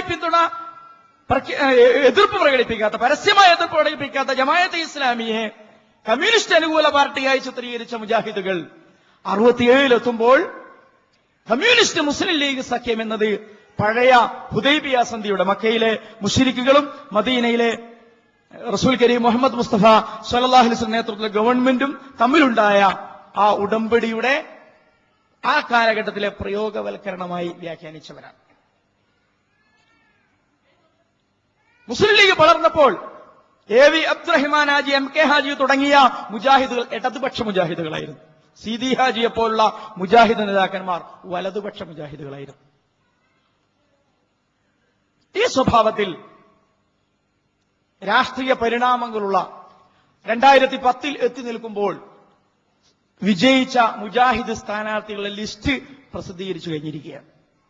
തെരഞ്ഞെടുപ്പിൽ മത്സരിക്കാത്ത പാർട്ടി ജയിക്കുന്ന വിചിത്രമായ കാഴ്ചയാണ് കേരളത്തിൽ നമ്മൾ കണ്ടുകൊണ്ടിരിക്കുന്നത്. വിജയിച്ച മുജാഹിദ് സ്ഥാനാർത്ഥികളുടെ ലിസ്റ്റ്, പ്രസിദ്ധീകരിക്കുന്നതിന് അവർ കൊടുത്ത തലക്കെട്ട് മതത്തിലും രാഷ്ട്രീയത്തിലും ഒപ്പത്തിനൊപ്പമാണ്. രാഷ്ട്രീയത്തിൽ മതമില്ല എന്നും മതത്തിൽ രാഷ്ട്രീയമില്ല എന്നും പറഞ്ഞവർ, മീൻ മാർക്കറ്റിൽ സ്വർണം അന്വേഷിക്കരുത് എന്നതുപോലെ ഇസ്ലാമിൽ രാഷ്ട്രീയം അന്വേഷിക്കരുത് എന്ന് ഫത്വ നൽകിയവർ, ഇസ്ലാമിനെ രാഷ്ട്രീയവൽക്കരിച്ചത് വഴി ഇസ്ലാമിന്റെ മുഖം കെടുത്തിയവരാണ്. ലോക ഇസ്ലാമിന് പരിചയമില്ലാത്ത നൂതനവാദം ഉയർത്തിയ വ്യക്തിയാണ് സയ്യിദ് അബുൽ മൗദൂദിയും അദ്ദേഹത്തിന്റെ പ്രസ്ഥാനമായ ജമാഅത്തെ ഇസ്ലാമി എന്നും ധാരാളമായി പ്രചരിപ്പിച്ചവർ മതത്തിലും രാഷ്ട്രീയത്തിലും ഒപ്പത്തിനൊപ്പം എന്ന തലക്കെട്ടോടുകൂടി വിജയിച്ച മുജാഹിദ് സ്ഥാനാർത്ഥികളുടെ ലിസ്റ്റ് പ്രസിദ്ധീകരിച്ചിരിക്കുന്നു. അതിന്റെ ആദ്യത്തെ വാചകം തന്നെ മതം രാഷ്ട്രീയത്തിൽ ഇടപെടരുത് എന്ന് പറയുന്നവർക്ക് മതത്തെപ്പറ്റി ഒന്നും അറിയില്ല എന്നാണ് ആദ്യത്തെ വാചകം. കടവത്തൂരിലെ മുജാഹിദ് വനിതാ വിഭാഗമായ കടവത്തൂരിലെ മുജാഹിദ് വനിതാ വിഭാഗത്തിന്റെ സ്പോൺസർഷിപ്പിലാണ് ഈ റിസൾട്ട് പ്രസിദ്ധീകരിച്ചിരിക്കുന്നത്. സ്പോൺസേഡ് ബൈ MGM കടവത്തൂർ എന്നാണ് റിസൾട്ടിന്റെ അടിയിലുള്ളത്. MGM എന്ന് പറഞ്ഞാൽ മുജാഹിദ് വനിതാ സംഘടന. വനിതകൾ പൊതുരംഗത്ത് പ്രവേശിക്കുന്നതിനെക്കുറിച്ചുള്ള കുറ്റിപ്പുറം സമ്മേളന കാലഘട്ടത്തിലെ മുജാഹിദ് നിലപാട് പിടക്കോഴി കൂവൽ എന്നായിരുന്നു. ജമാഅത്തെ ഇസ്ലാമിയുടെ സംസ്ഥാന ഷൂറയിൽ കേരളത്തിൽ നിന്ന് ബഹുമാനിയായ കെ ഫാത്തിമ സൂറ തെരഞ്ഞെടുക്കപ്പെട്ടതിനെക്കുറിച്ച് കേരളത്തിലെ പ്രമുഖനും പക്വമതിയും പണ്ഡിതശ്രേഷ്ഠനുമായ ഐദീദ് തങ്ങളുടെ സാന്നിധ്യത്തിൽ വെച്ച് ഒരു മുജാഹിദ് യുവാവ് നടത്തിയ പ്രഖ്യാപനം ജമാഅത്ത് ഷൂറയിൽ പിടക്കോഴി കൂവി എന്നായിരുന്നു. ഇപ്പോൾ തങ്ങളുടെ പിടക്കോഴികൾ കൂവിക്കൊണ്ടിരിക്കുന്നത് പഞ്ചായത്ത് വാർഡുകളിൽ, നഗരസഭാ വാർഡുകളിൽ ചിത്രസഹിതമാണ് ഈ റിസൾട്ട് പ്രസിദ്ധീകരിച്ചിരിക്കുന്നത്. പഞ്ചായത്ത് തെരഞ്ഞെടുപ്പിൽ മതരംഗത്തും സാമൂഹ്യ രംഗത്തും സജീവ സാന്നിധ്യവും നേതൃത്വം വഹിക്കുന്ന ധാരാളം മതപ്രവർത്തകർ അഭിമാനകരമായ വിജയം വരിച്ചത് ശ്രദ്ധേയമാണ്. MGM സംസ്ഥാന vice president K Juvairi teacher 750 വോട്ടിന്റെ ഭൂരിപക്ഷത്തിന് ജയിച്ചു. MGM കണ്ണൂർ ജില്ലാ സമിതി പ്രവർത്തക ഈ സെറീന 2575 വോട്ടിന്റെ ഭൂരിപക്ഷത്തിന് ജയിച്ചു.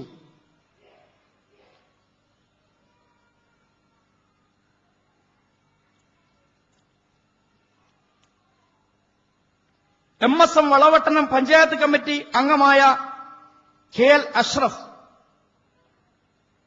വൻ ഭൂരിപക്ഷത്തിന് തെരഞ്ഞെടുക്കപ്പെട്ടു. ഈ വിഭാഗം ജമാഅത്തെ ഇസ്ലാമിയുടെ രാഷ്ട്രീയ പ്രവർത്തനത്തെക്കുറിച്ച് മതത്തിലെ രാഷ്ട്രീയ ഇടപെടൽ എന്നും മതത്തിന്റെ രാഷ്ട്രീയവൽക്കരണമെന്നും പറഞ്ഞുകൊണ്ട് നടത്തുന്ന വൃത്തികെട്ടതും അശ്ലീലവുമായ പ്രചാരണ പരിപാടികൾക്ക് വിരാമം കുറിക്കേണ്ടത് അവരുടെ തന്നെ നല്ല ഭാവിക്ക് വളരെ അനിവാര്യവും അത്യാവശ്യവുമാണ് എന്നാണ് ഈ സന്ദർഭത്തിൽ ജമാഅത്തെ ഇസ്ലാമിക്ക് ശ്രദ്ധയിൽപ്പെടുത്താനുള്ളത്. യഥാർത്ഥത്തിൽ കേരളത്തിലെ മതസംഘടനകൾ ജമാഅത്തെ ഇസ്ലാമിയുമായി കുഫു വെക്കുന്ന ഒരു സാധനമേ അല്ല. ഞങ്ങൾ ഇവിടെ ഇല്ലേ എന്നാണ് ചോദിക്കുന്നത്. മുസ്ലിം ലീഗ് ചോദിക്കുന്നത് തന്നെയാണ്. കേരളത്തിലെ മുസ്ലിം ലീഗ് ജമാഅത്തെ ഇസ്ലാമിയുമായി കുഫു വെക്കുന്ന ഒരു സാധനമേ അല്ല. ഇന്ത്യൻ യൂണിയൻ മുസ്ലിം ലീഗ് എന്നാണ് അതിന്റെ പേര്. കവിഞ്ഞാൽ അത് ഇന്ത്യൻ യൂണിയൻ മലബാർ ലീഗാണ്. പഞ്ചായത്ത് തെരഞ്ഞെടുപ്പിലെ വമ്പിച്ച വിജയം എന്ന് പറയുന്നത് മുസ്ലിം ലീഗ് പ്രസ്ഥാനത്തെ സംബന്ധിച്ചിടത്തോളം അത് ഇന്ത്യൻ യൂണിയൻ മലപ്പുറം ലീഗായി ചുരുങ്ങിയതിന്റെ കൂടി ലക്ഷണമാണ് എന്ന് ശ്രദ്ധിക്കേണ്ട കാര്യമാണ്. പഞ്ചായത്ത് തെരഞ്ഞെടുപ്പിലെ കടുപ്പമുള്ള വിജയം എന്ന് പറഞ്ഞാൽ അത് എവിടെയാണ്? ഉജ്ജ്വലമായ വിജയം എന്ന് പറഞ്ഞാൽ എവിടെയാണ്? കാസർഗോഡ് ജയിച്ചിട്ടുണ്ടോ? കാസർഗോഡ് കഴിഞ്ഞ തവണ നേടിയ 4 സീറ്റ് 2ആയി ചുരുങ്ങിയാണ് ചെയ്തത്. ലീഗ് ഭരിച്ചുകൊണ്ടിരുന്ന കാസർഗോഡ് ജില്ലാ പഞ്ചായത്ത് നഷ്ടപ്പെടുകയാണ് ചെയ്തത്. INL കൂടി ചേർന്നതിന് ശേഷവും നഷ്ടപ്പെടുകയാണ് ചെയ്തത്. തിരുവനന്തപുരത്ത് ജയിച്ചത് മുസ്ലിം ലീഗല്ല, ക്രിസ്ത്യൻ ലീഗാണ്. മുസ്ലിം ലീഗിന്റെ 4 സ്ഥാനാർത്ഥികൾ തിരുവനന്തപുരത്ത് മത്സരിച്ചു. തിരുവനന്തപുരത്ത് UDFന്റെ വമ്പിച്ച മുന്നേറ്റമാണ് നടന്നത്. LDFിൽ നിന്ന് പിടിച്ചെടുക്കുകയാണ് ചെയ്തത്. പിടിച്ചെടുത്ത കാലത്ത് 4ൽ 3 ആളും തോറ്റു. ജയിച്ചത് കോണി ചിഹ്നത്തിൽ മത്സരിച്ച ഒരു ക്രിസ്ത്യാനിയാണ്. നെടുമങ്ങാട് മുനിസിപ്പാലിറ്റിയിൽ മുസ്ലിം ലീഗിന്റെ സ്ഥാനാർത്ഥി 3ആം സ്ഥാനത്തേക്ക് തള്ളിപ്പോവുകയാണ് ചെയ്തത്. വർക്കല മുനിസിപ്പാലിറ്റിയിൽ കടുത്ത തോൽവിയാണ് മുസ്ലിം ലീഗ് നേരിട്ടത്. കൊല്ലത്ത് മുസ്ലിങ്ങൾക്ക് നല്ല സ്വാധീനമുള്ള കൊല്ലം ജില്ലയിൽ 100% പരാജയമാണ് മുസ്ലിം ലീഗ് അഭിമുഖീകരിച്ചത്. എന്തുകൊണ്ട് ഇത്രയും ഗംഭീരമായ വിജയം ഉണ്ടായി എന്ന ഒരു സന്ദർഭത്തിൽ പോലും മുസ്ലിം ലീഗ് പ്രസ്ഥാനത്തിന് മലപ്പുറത്തിന് പുറത്ത് ചരിത്രത്തിലെ ഏറ്റവും കടുത്ത തോൽവി എന്തുകൊണ്ട് അഭിമുഖീകരിക്കേണ്ടി വന്നു? കോൺഗ്രസ് മുന്നേറിയിട്ട്, കേരള കോൺഗ്രസ് മാണി വിഭാഗം മുന്നേറിയിട്ട്, UDFിലെ എല്ലാ കക്ഷികളും മുന്നേറിയിട്ട് ഘടകകക്ഷിയായ മുസ്ലിം ലീഗ് ഈ മേഖലകളിലെല്ലാം തന്നെ ചരിത്രത്തിലെ ഏറ്റവും കടുത്ത പരാജയത്തിന് സ്വാഭാവികമായ പരാജയങ്ങൾ നമുക്ക് മനസ്സിലാക്കാൻ കഴിയും. ഏറ്റവും കടുത്ത പരാജയത്തിന് എന്തുകൊണ്ട് വിധേയമായി എന്ന ചോദ്യത്തിന്റെ ഉത്തരം അവർ1000 വട്ടം ആലോചിപ്പിക്കേണ്ടതാണ്. നേരത്തെ അമീർ അവർകൾ ഇവിടെ പറഞ്ഞ ഒരു പ്രചാരണത്തിന്റെ ഫലമാണ്. ജമാഅത്തെ ഇസ്ലാമിക്ക് എതിരിൽ എന്ന വണ്ണം കേരളത്തിൽ വമ്പിച്ച ഒരു ക്യാമ്പയിൻ മുസ്ലിം ലീഗും മുജാഹിദുകളും സുന്നികളും ചേർന്നുകൊണ്ട് നടത്തിയിരുന്നു. ജമാഅത്തെ ഇസ്ലാമിക്ക് എതിരിൽ എന്ന വണ്ണം, തീവ്രവാദത്തിനെതിരിലെന്ന വണ്ണം, ഭീകരവാദത്തിനെതിരെന്ന വണ്ണം, മാദനിക്കും PDPക്കും എതിരെന്ന വണ്ണം, സൂഫിയ മാദനിക്കെതിരെന്ന വണ്ണം മുജാഹിദുകളും മുസ്ലിം ലീഗുകാരും സുന്നികളും ഒക്കെ ചേർന്നുകൊണ്ട് കേരളത്തിൽ അഴിച്ചുവിട്ട വമ്പിച്ച ഒരു ക്യാമ്പയിൻ ഉണ്ടായിരുന്നു. ആ ക്യാമ്പയിനിന്റെ ഫലമായിട്ട് കേരളത്തിൽ സൂക്ഷ്മതലത്തിൽ രൂപപ്പെട്ട ഒരു വർഗീയ ധ്രുവീകരണത്തിന്റെ ഫലമായിട്ട് കൂടിയാണ്. അതിന്റെ നല്ല ലക്ഷണമാണ് 4 സ്ഥാനാർത്ഥികൾ മത്സരിച്ചപ്പോൾ 3 മുസ്ലിം ലീഗിന്റെ മുസ്ലിം സ്ഥാനാർത്ഥികൾ തോൽക്കുകയും ഒരു ക്രിസ്ത്യൻ സ്ഥാനാർത്ഥി ജയിക്കുകയും ചെയ്യുക എന്ന അനുഭവം അവർ നേരിട്ടത്. തീക്കൊള്ളികൊണ്ട് തലചൊറിഞ്ഞതിന്റെ ഫലമാണ്. ആരാണ് ഈ വർഗീയ ധ്രുവീകരണത്തിന് ഉത്തരവാദികൾ? ഈ തെരഞ്ഞെടുപ്പ് വിശകലനത്തിലെ വളരെ പ്രധാനപ്പെട്ട ഒരു ഭാഗമാണ്. ഇത്രയും കടുത്ത വർഗീയ ധ്രുവീകരണം കേരളത്തിൽ സൃഷ്ടിച്ചത് ആരാണ്? മാദനിയെ ഒരു മുസ്ലിം ഭീകരബിംബമായിട്ട് പ്രതിഷ്ഠിച്ചത് ആരാണ്? സൂഫിയ മാദനിയെയും അവർ ധരിച്ച പർദ്ദയെപ്പോലും മുസ്ലിം ഭീകരതയുടെ, മുസ്ലിം സ്വത്വത്തിന്റെ ഒരു പൈശാചിക രൂപമായിട്ട് ഈ രാജ്യത്തിലെ മനുഷ്യരുടെ മനസ്സുകളിൽ പ്രതിഷ്ഠിച്ചത് ആരാണ്? സയ്യിദ് അബുലാല മൗദൂദിയെയും ജമാഅത്തെ ഇസ്ലാമിയെയും ഈ രാജ്യത്ത് ഭീകരതയുടെ ഒരു ബിംബമായിട്ട് ഈ രാജ്യത്തിന്റെ നിഷ്കളങ്ക മനസ്സുകളിൽ സ്ഥാപിക്കുവാൻ ശ്രമിച്ചത് ആരാണ്? അതിന്റെ ഫലമായിട്ട് മുസ്ലിം സ്ഥാനാർത്ഥികളെ തെരഞ്ഞുപിടിച്ച് തോൽപ്പിക്കുക എന്നൊരു ചിന്ത നിശബ്ദമായും എന്നാൽ ശാസ്ത്രീയമായും സൂക്ഷ്മമായും രൂപപ്പെട്ടതിന്റെ ഫലമായിട്ട് കൂടിയാണ് ഇങ്ങനൊരു സംഭവം ഉണ്ടായത് എന്ന കാര്യം മുസ്ലിം ലീഗിനെയും മതസംഘടനകളെയും ആലോചിപ്പിക്കുകയും ചിന്തിപ്പിക്കുകയും ചെയ്യേണ്ട വിഷയമാണ്. മറ്റൊന്ന് കേരള രാഷ്ട്രീയത്തിൽ സംഭവിച്ചത്, കേരള തെരഞ്ഞെടുപ്പ് വിശകലനത്തിൽ ബുദ്ധിജീവികളും എഴുത്തുകാരും സെക്യുലറിസ്റ്റുകളും ഒന്നും തന്നെ വേണ്ട അളവിൽ ശ്രദ്ധിക്കുകയും സൂചിപ്പിക്കുകയും ചെയ്യാതിരുന്ന വർഷമാണ്. SDPI ജയിച്ചു എന്നാണ് പറയുന്നത്. എന്താണ് യഥാർത്ഥത്തിൽ സംഭവിച്ചത്? ജമാഅത്തെ ഇസ്ലാമിയേക്കാൾ കൂടുതൽ മൈലേജ് അവർക്കുണ്ടായി എന്നാണ് പറയുന്നത്. എന്താണ് യഥാർത്ഥത്തിൽ സംഭവിച്ചത്?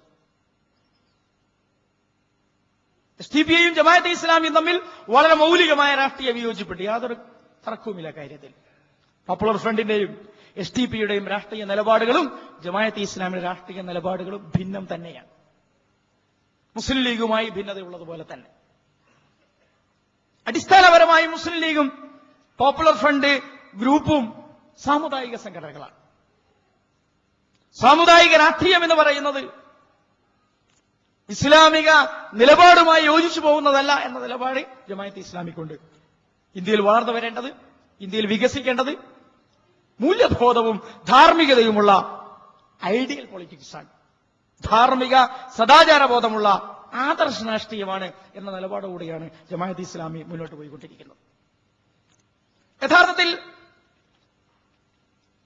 കോട്ടകലിൽ മുസ്ലിം ലീഗിന്റെ നേതൃത്വത്തിൽ മതകക്ഷികൾ ഒന്നായി ചേർന്നുകൊണ്ട് ജമാഅത്തെ ഇസ്ലാമിയെയും പോപ്പുലർ ഫ്രണ്ടിനെയും ബഹിഷ്കരിക്കുന്നു എന്നാണ് പ്രഖ്യാപിച്ചത്. കാരണം വർഗീയമാണ് എന്നതാണ്, മത തീവ്രവാദപരമാണ് എന്നാണ്. പക്ഷേ ജമാഅത്തെ ഇസ്ലാമിയെ പ്രയോഗത്തിൽ തന്നെ ബഹിഷ്കരിക്കുകയും യഥാർത്ഥത്തിൽ വർഗീയ സാമുദായികതയെ പ്രതിനിധീകരിക്കുന്ന പോപ്പുലർ ഫ്രണ്ടിനെ വിജയിപ്പിക്കുകയുമാണ് ഇവരെല്ലാവരും കൂടി ചെയ്തത് എന്ന കാര്യത്തിൽ തർക്കമില്ല. പോപ്പുലർ ഫ്രണ്ടിനും SDPIക്കും കേരളത്തിലുണ്ടായത് സ്വതന്ത്രമായ വിജയമല്ല, UDF വിജയത്തിന്റെ ഭാഗമായുണ്ടായ വിജയം മാത്രമാണ്. ഇത് വസ്തുതയാണ്. പോപ്പുലർ ഫ്രണ്ടിന്റെ വിജയത്തിന്റെ, SDPയുടെ വിജയത്തിന്റെ കേസ് സ്റ്റഡി നടത്തുകയാണ് എങ്കിൽ ഏത് രാഷ്ട്രീയ വിദ്യാർത്ഥിക്കും അക്കാര്യം ബോധ്യപ്പെടുന്നതാണ്. മലപ്പുറം ജില്ലയിൽ SDPI ജയിച്ചത് ഒറ്റ സീറ്റിലാണ്. മുസ്ലിങ്ങൾക്ക് വമ്പിച്ച സ്വാധീനമുള്ള മലപ്പുറം ജില്ലയിൽ SDPI ജയിച്ചത് ഒറ്റ സീറ്റിലാണ്. അത് ലീഗ് കോൺഗ്രസിന് കൊടുത്ത സീറ്റിലാണ്. 2005 തെരഞ്ഞെടുപ്പിൽ 442 വോട്ട് നേടി കോൺഗ്രസ് ജയിച്ച സീറ്റ് ഇത്തവണ 487 വോട്ട് നേടി SDPI ജയിക്കുന്നു. ചുറ്റുവട്ടത്തും ജയിക്കുന്നതെല്ലാം തന്നെ UDF-കാർ. ചുറ്റുവട്ടത്തും UDF-ന്റെ സ്ഥാനാർത്ഥികൾ ജയിക്കുമ്പോൾ വേങ്ങര പഞ്ചായത്തിലെ അരീക്കുളം വാർഡിൽ, മലപ്പുറം ജില്ലയിലെ ഒരേ ഒരു വാർഡിൽ SDPI ജയിച്ചു എന്ന് പറഞ്ഞാൽ UDF മുസ്ലിം ലീഗ് സംവിധാനം SDPIക്ക് രഹസ്യമായി നൽകിയ സീറ്റ് എന്നാണ് അർത്ഥം. ഒരുപക്ഷെ കോൺഗ്രസിനെ കൂടി വഞ്ചിച്ചുകൊണ്ട് മുസ്ലിം ലീഗ് നൽകിയ സീറ്റ് എന്ന് മാത്രമേ അതിനർത്ഥമുണ്ടാവുകയുള്ളൂ. ഒരൊറ്റ ജില്ലാ പഞ്ചായത്ത് വാർഡിലും ഈ സംഘടന മത്സരിച്ചിട്ടില്ല. മറ്റു പഞ്ചായത്ത് വാർഡുകളിൽ സജീവമായ പ്രചാരണ പ്രവർത്തനങ്ങൾ നടത്തിയിട്ടില്ല. മുസ്ലിം ലീഗിനോ UDF-നോ പ്രയാസം സൃഷ്ടിക്കുന്ന ഒരു രാഷ്ട്രീയ ഇടപെടൽ നടത്താതെ ഒരു സീറ്റ്.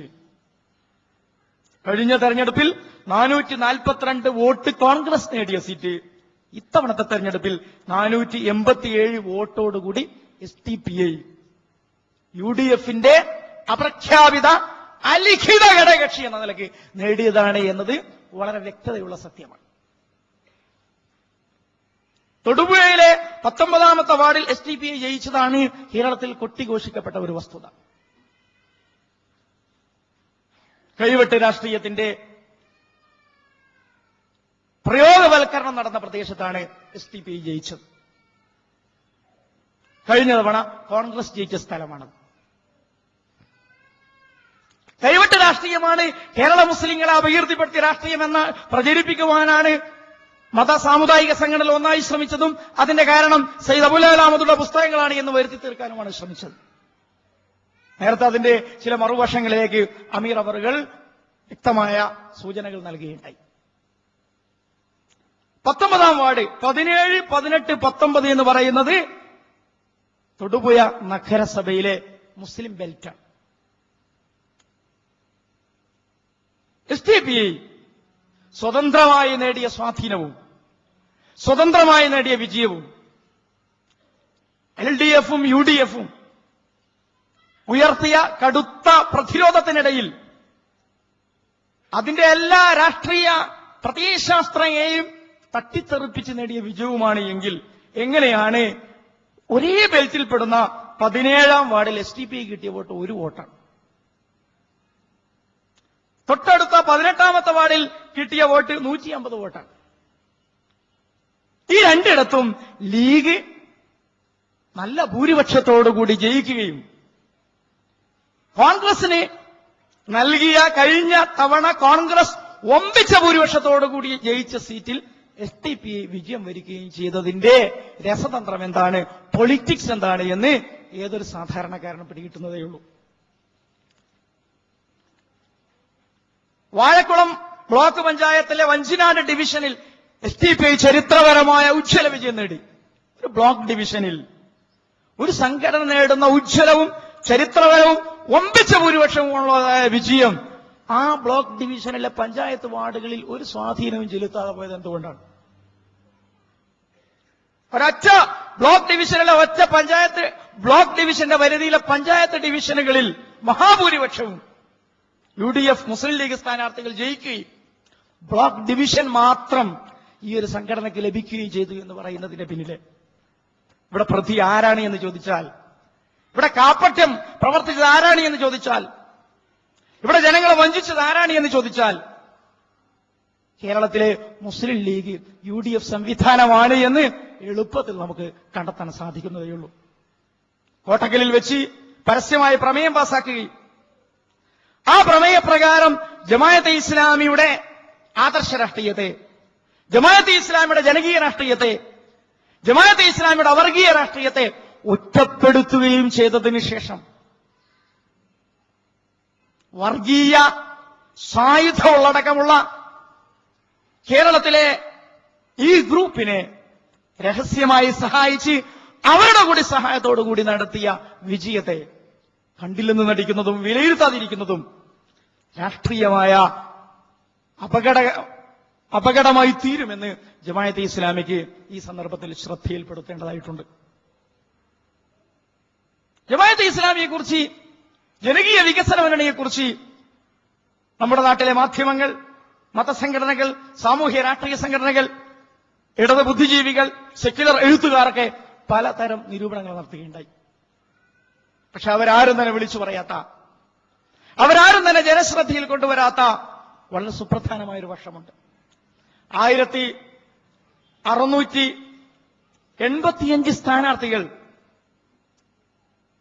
ജമാഅത്തെ ഇസ്ലാമിയുടെ പിൻബലമുള്ള ജനകീയ വികസനങ്ങളുടെ ബാനറിൽ ഇവിടെ മത്സരിച്ചപ്പോൾ അതിൽ 140 പേർ ജമാഅത്തെ ഇസ്ലാമി പ്രവർത്തകരല്ലാത്ത മുസ്ലിം സമുദായത്തിന് പുറത്തുള്ളവരായിരുന്നു. 140 സ്ഥാനാർത്ഥികൾ. വർഗീയത, ഭീകരവാദം, തീവ്രവാദം, ദേശദ്രോഹം, രാജ്യദ്രോഹം, മാദനി, സൂഫിയ മാദനി, അച്ചുതണ്ട് എന്നൊക്കെ പറഞ്ഞു നടത്തിയ പ്രചരണത്തിനിടയിൽ 1685 സ്ഥാനാർത്ഥികളെ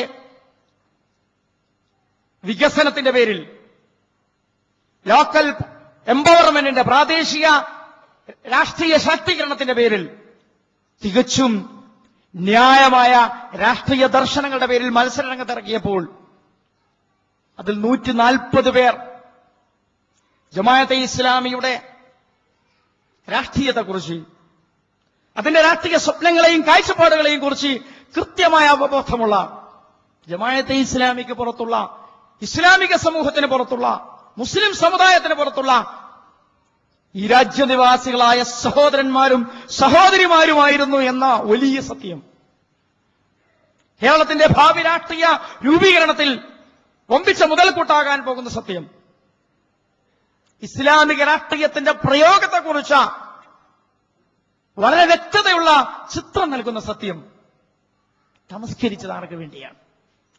മറച്ചുവെച്ചത് ആർക്ക് വേണ്ടിയാണ്? ഒളിച്ചുവെച്ചത് ആർക്ക് വേണ്ടിയാണ്? ഇത് നൽകുന്ന രാഷ്ട്രീയ സന്ദേശത്തെ കേരളത്തിന്റെ രാഷ്ട്രീയ ചർച്ചാ മണ്ഡലത്തിലേക്ക് ഉയർത്തിക്കൊണ്ടുവരുന്നതിന് മടി കാണിച്ചവരാരാണ്? യഥാർത്ഥത്തിൽ എന്താണ് ഇവിടെ സംഭവിച്ചത്? കഴിഞ്ഞ പഞ്ചായത്ത് തെരഞ്ഞെടുപ്പിൽ വലിയ ഒരു സഖ്യം രൂപപ്പെടുകയായിരുന്നു. മധ്യവർഗ, വലതുപക്ഷ, പ്രതിലോമ രാഷ്ട്രീയ വിഭാഗങ്ങളുടെ ഒരു വലിയ സഖ്യം, മുതലാളിത്ത താൽപര്യങ്ങളുടേതായ ഒരു വലിയ സഖ്യം. പ്രിന്റ് മീഡിയയും ഇലക്ട്രോണിക് മീഡിയയും അതിൽ ഘടകകക്ഷികളായിരുന്നു. കോൺഗ്രസ് മാത്രമല്ല, മുസ്ലിം ലീഗ് മാത്രമല്ല, കേരള കോൺഗ്രസ് മാത്രമല്ല, കോൺഗ്രസും മുസ്ലിം ലീഗും കേരള കോൺഗ്രസിനുമൊപ്പം പ്രിന്റ് മീഡിയയും ഇലക്ട്രോണിക് മീഡിയയും അതിൽ സഖ്യകക്ഷികളായിരുന്നു. കേരളത്തിലെ പ്രധാനപ്പെട്ട മതസംഘടനകളെല്ലാം തന്നെ അതിൽ സഖ്യകക്ഷികളായിരുന്നു. അങ്ങനെ നടന്ന ഒരു തെരഞ്ഞെടുപ്പിൽ ജമാഅത്തെ ഇസ്ലാമി മലർന്നടിച്ചു വീണു എന്നാണ് എഴുത്തുകാരും കോളമിസ്റ്റുകളും മതനേതാക്കന്മാരും ഒക്കെ പറഞ്ഞുകൊണ്ടിരിക്കുന്നത്. ജമാഅത്തെ ഇസ്ലാമി മലർന്നടിച്ചു വീണു എന്ന്. വീണമെങ്കിൽ നേരത്തെ നിൽക്കുകയായിരുന്നു എന്ന ഒരു സത്യം അംഗീകരിക്കപ്പെടുന്നുണ്ട്. നേരത്തെ നിൽക്കുകയായിരുന്നു. എത്ര സീറ്റ് നേടിയാണ് നിന്നിരുന്നത് എന്നാരും പറയുന്നില്ല. വീഴുക എന്നത് സംഭവിക്കണമെങ്കിൽ ഒരു താരതമ്യം നടക്കണമല്ലോ. വീണിരിക്കും. ഒരുപാട് സംഘടനകൾ മത്സരിച്ച തെരഞ്ഞെടുപ്പാണ്. ചെറുതും വലുതുമായ ഒരുപാട് സംഘടനകൾ മത്സരിച്ച തെരഞ്ഞെടുപ്പ്. ഈ തെരഞ്ഞെടുപ്പിൽ ഒരു സംഘടന മലർന്നടിച്ച് വീണതിനെ കുറിച്ചുള്ള ചർച്ചയാണ് നടക്കുന്നത്. വീണു എന്ന് പറയുന്നത് ന്യായമായിട്ട് എങ്ങനെയാണ് വീണത്? എത്രയായിരുന്നു കഴിഞ്ഞ തെരഞ്ഞെടുപ്പിൽ ഉണ്ടായിരുന്നത്? ജമാഅത്തെ ഇസ്ലാമി കൊട്ടും കുരവയും പ്രഖ്യാപനമൊന്നുമില്ലാതെ കഴിഞ്ഞ പഞ്ചായത്ത് തെരഞ്ഞെടുപ്പിൽ 3 സീറ്റ് സ്വന്തമാക്കിയിരുന്നു എന്നത് നേരാണ്. എങ്കിൽ ഈ തെരഞ്ഞെടുപ്പിൽ ജമാഅത്തെ ഇസ്ലാമിയുടെ വീഴ്ചയാണോ എന്ന് ചോദിച്ചാൽ 200% വിജയമാണ് എന്നാണ് നമുക്ക് പറയാനുള്ളത്. 3 സീറ്റിൽ നിന്ന് 9 സീറ്റിലേക്കുള്ള വളർച്ച എന്ന് പറയുന്നത് ജമാഅത്തെ ഇസ്ലാമിയെ സംബന്ധിച്ചിടത്തോളം 200% വിജയമാണ്. ഞാൻ പറയുന്നു, ജമാഅത്തെ ഇസ്ലാമിക്ക് വിജയിക്കാൻ അതും ആവശ്യമില്ല. 1685 സ്ഥാനാർത്ഥികളെ കേരളത്തിൽ ജമാഅത്തെ ഇസ്ലാമിയുടെ ആശീർവാദത്തോടുകൂടി മത്സരിപ്പിക്കാൻ കഴിഞ്ഞിട്ടുണ്ട് എങ്കിൽ ആ സ്ഥാനാർത്ഥിത്വം തന്നെയാണ് ഒന്നാമത്തെ വിജയം. കള്ളുകുടിയുടെ രാഷ്ട്രീയം ആർക്കും വിയോജിപ്പില്ലാത്ത രാഷ്ട്രീയമാണ്. മതേതര സംഘടനകൾക്ക് ഐക്യമുന്നണിയുള്ള രാഷ്ട്രീയം. കള്ളവോട്ടിന്റെ രാഷ്ട്രീയം ആർക്കും വിയോജിപ്പില്ലാത്ത രാഷ്ട്രീയമാണ്. മതക്കാർക്കോ മതേതരക്കാർക്കോ അതിനോട് പ്രത്യേകിച്ച് വിയോജിപ്പൊന്നുമില്ല. പണത്തിന്റെ പണമൊഴുക്കിന്റെ രാഷ്ട്രീയം. ഇപ്പോൾ കമ്മ്യൂണിസ്റ്റുകാർ മദ്യവിരുദ്ധ ക്യാമ്പയിൻ നടത്തി തുടങ്ങിയിട്ടുണ്ട്. അതിന്റെ കാരണം എന്താണ് എന്ന് ഒരുപാട് ആലോചിച്ച് ഇപ്പോഴാണ് എനിക്ക് സംഗതി ഓർമ്മ വന്നത്. കഴിഞ്ഞ തെരഞ്ഞെടുപ്പിൽ ഒഞ്ചിയത്ത് കമ്മ്യൂണിസ്റ്റ് പാർട്ടി തോൽക്കാനുണ്ടായിരുന്ന പ്രധാന കാരണമായിട്ട് അവർ പറയുന്നത് 5 ലക്ഷത്തിന്റെ മദ്യം ലീഗുകാർ ഇറക്കി എന്നുള്ളത്. പാർട്ടി സഖാക്കൾ കുടിക്കാതിരുന്നാലേ രക്ഷയുള്ളൂ എന്നതുകൊണ്ടായിരിക്കാം കമ്മ്യൂണിസ്റ്റുകാർ ഇപ്പോൾ മദ്യവിരുദ്ധ ക്യാമ്പയിൻ നടത്തിയത് എന്നാണ് എനിക്ക് തോന്നുന്നത്. 5 ലക്ഷത്തിന്റെ മദ്യം ഒഞ്ചിയത്ത് ലീഗുകാർ ഇറക്കിയതുകൊണ്ടാണ് ഞങ്ങൾ തോറ്റത് എന്നതാണ് കമ്മ്യൂണിസ്റ്റ് പാർട്ടിയുടെ വിശദീകരണം. ആ കള്ളുകുടിയുടെ രാഷ്ട്രീയം, പണമിടപാടിന്റെ രാഷ്ട്രീയം, 500-നും 1000-നും 2000-നും വോട്ടുകൾ വാങ്ങുന്ന രാഷ്ട്രീയം, ഇങ്ങനെയാണ് രാഷ്ട്രീയം എന്ന് വന്നിടത്ത്. അതുകൊണ്ടാണല്ലോ നിങ്ങൾ ഇങ്ങോട്ട് വരരുത് എന്ന് ഉപദേശിച്ചുകൊണ്ടിരിക്കുന്നത്. ഇങ്ങനെയുള്ള ഒരു രാഷ്ട്രീയ അന്തരീക്ഷത്തിൽ, ഈ സമ്മർദ്ദ രാഷ്ട്രീയ അന്തരീക്ഷത്തിൽ, അധാർമികതയുടെ മലവെള്ളപ്പാച്ചിലിന്റെ സമ്മർദ്ദത്തിനിടയിൽ ധാർമ്മികത ഉയർത്തിപ്പിടിച്ചുകൊണ്ട്, സദാചാരബോധം ഉയർത്തിപ്പിടിച്ചുകൊണ്ട്, കള്ളവോട്ടിന്റെയും കള്ളിന്റെയും പണത്തിന്റെയും മദ്യമൊഴുക്കിന്റെയും രാഷ്ട്രീയത്തെ പ്രതിരോധിച്ചുകൊണ്ട് 1685 സ്ഥാനാർത്ഥികൾ സ്ത്രീകളും പുരുഷന്മാരുമായി, മുസ്ലിങ്ങളും അല്ലാത്തവരുമായി, ജമാഅത്തെ ഇസ്ലാമി പ്രവർത്തകരും അനുഭാവികളും ജമാഅത്തെ ഇസ്ലാമിയുടെ വിവിധ നിലപാടുകളോട് ആഭിമുഖ്യം പുലർത്തുന്ന സമര ഗ്രൂപ്പിൽപ്പെട്ട ആളുകളുമായി 1685 സ്ഥാനാർത്ഥികൾ മത്സര രംഗത്ത് നിലയുറപ്പിച്ചു എന്നത് തന്നെ പുതിയൊരു രാഷ്ട്രീയ പ്രയോഗത്തിന്റെ, പുതിയൊരു രാഷ്ട്രീയ പ്രവർത്തന സംസ്കാരത്തിന്റെ സമോദ്ഘാടനമാണ്. കാരണം അത്രയും പേർ ഈയൊരു പ്രതിലോമ രാഷ്ട്രീയത്തിനെതിരെ ധീരമായ പ്രതിനിധികളായി എഴുന്നേറ്റ് നിൽക്കാൻ സന്നദ്ധരായിരിക്കുന്നതാണ് അതിന്റെ അർത്ഥം. 9 സ്ഥലത്ത് നേരിട്ട് തന്നെ വിജയം വരികയുണ്ടായി. മറ്റു ചില സീറ്റുകളിൽ പിന്തുണക്കുന്ന സ്ഥാനാർത്ഥികൾ, സമര സംഘടനാ സ്ഥാനാർത്ഥികളൊക്കെ വിജയിച്ച വേറെ ചില സീറ്റുകളുണ്ട്. 9 ഇടത്ത് ഈ മുന്നണി നേരിട്ട് തന്നെ വിജയം വരികയുണ്ടായി. ആരോടാണ് വിജയം വരിച്ചത്? 9 ഇടത്തേ ജയിച്ചുള്ളൂ എന്നതാണ് ചിലരുടെ ഭാഷ. 9 ഇടത്ത് വിജയിച്ചു. ആരോട് വിജയിച്ചു? ഏതൊക്കെ മുന്നണികളോട് വിജയിച്ചു? ഏത് മാധ്യമ ലോബികളോട് വിജയിച്ചു? ഏത് പ്രചാരണ സംവിധാനങ്ങളോട് വിജയിച്ചു? എന്തൊക്കെ സമ്മർദ്ദ ഘടകങ്ങളോട് വിജയിച്ചു എന്നാലോചിക്കുമ്പോഴാണ് 9 സീറ്റിൽ വിജയിക്കാൻ പോലും പാകതയില്ലാതിരുന്ന, അതിനുപോലും അന്തരീക്ഷം അനുകൂലമല്ലാതിരുന്ന, 9 ഇടം കാശ്മീരായി പോകും എന്ന പ്രചരണത്തെ പ്രതിരോധിച്ചുകൊണ്ടാണ്. 9 ഇടത്ത് കള്ളന്മാരുടെ കൈവെട്ടിക്കളയും എന്ന പ്രചരണത്തെ അതിജീവിച്ചുകൊണ്ടാണ്. ചില ആദിവാസി കോളനികളിൽ പോയി നടത്തിയ പ്രചാരണം ജമാഅത്തെ ഇസ്ലാമിക്കാർക്ക് വോട്ട് ചെയ്യരുത്, കാരണം വോട്ട് ചെയ്താൽ പഞ്ചായത്തിൽ കള്ളിഷാപ്പ് പൂട്ടിപ്പോകും, നിങ്ങളുടെ ജീവിതം മുട്ടിപ്പോകുമെന്നാണ്. ജമാഅത്തെ ഇസ്ലാമിക്കാരൻ ജയിച്ചാൽ കള്ളിഷാപ്പ് പൂട്ടിപ്പോകും, നിങ്ങളുടെ ജീവിതം മുട്ടിപ്പോകും, അതുകൊണ്ട് വോട്ട് ചെയ്യരുത് എന്ന് ആദിവാസികൾക്കിടയിൽ പ്രചരണം നടത്തിയതിനു ശേഷമാണ് ഈ 9 ഇടത്ത് വിജയിച്ചത്. സുന്നി മേഖലയിൽ നടത്തിയ പ്രചാരണം പഞ്ചായത്ത് പരിധിയിൽ മൗലൂദിന് മൈക്ക് പെർമിഷൻ കിട്ടൂല എന്നാണ്. ജനകീയ വികസനങ്ങളുടെ സ്ഥാനാർത്ഥി വിജയിച്ചാൽ പഞ്ചായത്ത് പരിധിയിൽ മൗലൂദ് ആഘോഷത്തിനും നബിദിന ജാഥക്കും മൈക്ക് പെർമിഷൻ കിട്ടുകയില്ല എന്ന് പ്രചരിപ്പിച്ചതിന് ശേഷം ഇലക്ഷൻ കമ്മീഷന്റെയും സാധാരണ രാഷ്ട്രീയ ബോധത്തിന്റെയും സാമാന്യബോധത്തിന്റെയും എല്ലാ മര്യാദകളും ലംഘിച്ചുകൊണ്ട് നടത്തിയ ഇലക്ഷൻ ക്യാമ്പയിനിന് ശേഷം 9 പേർ വിജയിച്ചു എന്നത് തന്നെ കേരളത്തിലെ 3ാം രാഷ്ട്രീയത്തിന്റെ സമോദ്ഘാടനമാണ്. അങ്ങനെ വേറെ ഗ്രൂപ്പ് കേരളത്തിൽ ജയിച്ചിട്ടില്ല. ഒന്നുകിൽ ഇടതുപക്ഷത്തിന്റെ ഭാഗമായി അല്ലെങ്കിൽ വലതുപക്ഷത്തിന്റെ ഭാഗമായിട്ടല്ലാതെ ജയിച്ചിട്ടില്ല. SDP അക്കൗണ്ട് തുറന്നു എന്നത് കൃത്യമായും വലതുപക്ഷ മുന്നണിയുടെ ഭാഗമായിട്ടാണ് എന്ന് സൂക്ഷ്മമായ പഠനത്തിലൂടെ ഏത് സാധാരണ രാഷ്ട്രീയ വിദ്യാർത്ഥിക്ക് മനസ്സിലാക്കാൻ കഴിയുന്ന യാഥാർത്ഥ്യമായി ഇവിടെ കിടക്കുന്നുണ്ട്. ഈ വിജയം അതോടെ ചരിത്രപ്രധാനമായ വിജയമായിട്ട് തന്നെയാണ് ജമാഅത്തെ ഇസ്ലാമിക്കും ജനകീയ വികസന മുന്നണിക്കും മനസ്സിലാക്കാനുള്ളത്. 9 മുനിസിപ്പൽ വാർഡുകളിൽ ജമാഅത്തെ ഇസ്ലാമി 2ാം സ്ഥാനത്താണ്. കേരളത്തിലെ 9 നഗരസഭാ വാർഡുകളിൽ ജമാഅത്തെ ഇസ്ലാമിയുടെ പിന്തുണയുള്ള ജനകീയ വികസന മുന്നണി സ്ഥാനാർത്ഥികൾ 2ാം സ്ഥാനം നേടിയെടുത്തു. ആരെ പിന്നിലാക്കിക്കൊണ്ടാണ്, ഏത് അന്തരീക്ഷത്തെയും ഏത് സാഹചര്യത്തെ പിന്നിലാക്കിക്കൊണ്ടാണ് ഈ 2ാം സ്ഥാനത്തേക്കുള്ള കടന്നുവരവ് എന്നത് ആലോചിക്കാനും ചിന്തിക്കാനുള്ള വകയാണ്. 81 പഞ്ചായത്ത് വാർഡുകളിൽ ജനകീയ വികസന മുന്നണി സ്ഥാനാർത്ഥികൾ 2ാം സ്ഥാനത്തേക്ക് കടന്നു വന്നു. 1.25 ലക്ഷത്തോളം വോട്ടുകൾ ജമാഅത്തെ ഇസ്ലാമി സ്ഥാനാർത്ഥികൾ സമാഹരിച്ചു. ഏതാണ്ട് ഒരു ദിവസം നിയമസഭാ മണ്ഡലങ്ങളിൽ നിർണായകമായ സ്വാധീനം ചെലുത്തുവാനുള്ള രാഷ്ട്രീയ പവർ, ശക്തി ഈ പ്രസ്ഥാനത്തിനും ഇതിനെ പിന്തുണക്കുന്ന മുന്നണി സംവിധാനങ്ങൾക്ക് നേടിയെടുക്കാൻ കഴിഞ്ഞു. ഇതിനെക്കുറിച്ചാണ് മലർന്നടിച്ചു വീണു എന്ന് പറയുന്നത്. എന്തിനോട് താരതമ്യം ചെയ്തുകൊണ്ടാണ്, ഏതുമായി ബന്ധപ്പെടുത്തിക്കൊണ്ടാണ് ഈ വിവരണമെന്ന് നമുക്ക് മനസ്സിലാക്കാൻ കഴിയുന്നില്ല എന്ന് മാത്രമേ പ്രസ്തുത കക്ഷികളുടെയും എഴുത്തുകാരുടെയും പ്രചാരകന്മാരുടെയും ശ്രദ്ധയിൽ നമുക്ക് പെടുത്താനുള്ളൂ. നമുക്ക് പറയാൻ കഴിയുന്ന കാര്യം, കേരളത്തെ സംബന്ധിച്ചിടത്തോളം ഇടത് വലത് മുന്നണികൾക്കിടയിൽ ഒരു മോറൽ ഡെമോക്രസി, ഒരു ധാർമ്മിക ജനാധിപത്യത്തെ പ്രതിനിധീകരിച്ചുകൊണ്ട് ഒരു രാഷ്ട്രീയ മുന്നണിക്ക് ഉയർന്നു വരാനുള്ള സാഹചര്യം അത്യന്തം പ്രതികൂലമായ സാഹചര്യത്തിൽ പോലും ഉണ്ട് എന്ന മെസ്സേജാണ്, എന്ന സന്ദേശമാണ് ജനകീയ വികസന മുന്നണിയുടെ പ്രവർത്തനത്തിലൂടെ നമുക്ക് ലഭിച്ചിരുന്നത്. ഇങ്ങനെ പരീക്ഷണത്തിന് ജമാഅത്തെ ഇസ്ലാമിയും പോഷക പ്രസ്ഥാനങ്ങളും അതിനെ പിന്തുണക്കുന്ന സാംസ്കാരിക വിഭാഗങ്ങളും ധൈര്യം കാണിച്ചില്ലായിരുന്നുവെങ്കിൽ ചരിത്രപ്രധാനമായ ഈ സന്ദർഭത്തിൽ, വിധിനിർണായകമായ ഈ സന്ദർഭത്തിൽ രാഷ്ട്രീയ പ്രവർത്തനം അതിന്റെ എല്ലാ ധാർമ്മിക പരിധികളെ ലംഘിച്ച ഈ സന്ദർഭത്തിൽ നിർവഹിക്കേണ്ട ഒരു ദൗത്യം, ഇടപെടേണ്ട ഇടത്ത് ഇടപെടാൻ സാധിക്കാതെ പോകുന്ന ഒരവസ്ഥയായിരുന്നു ഉണ്ടാവുക.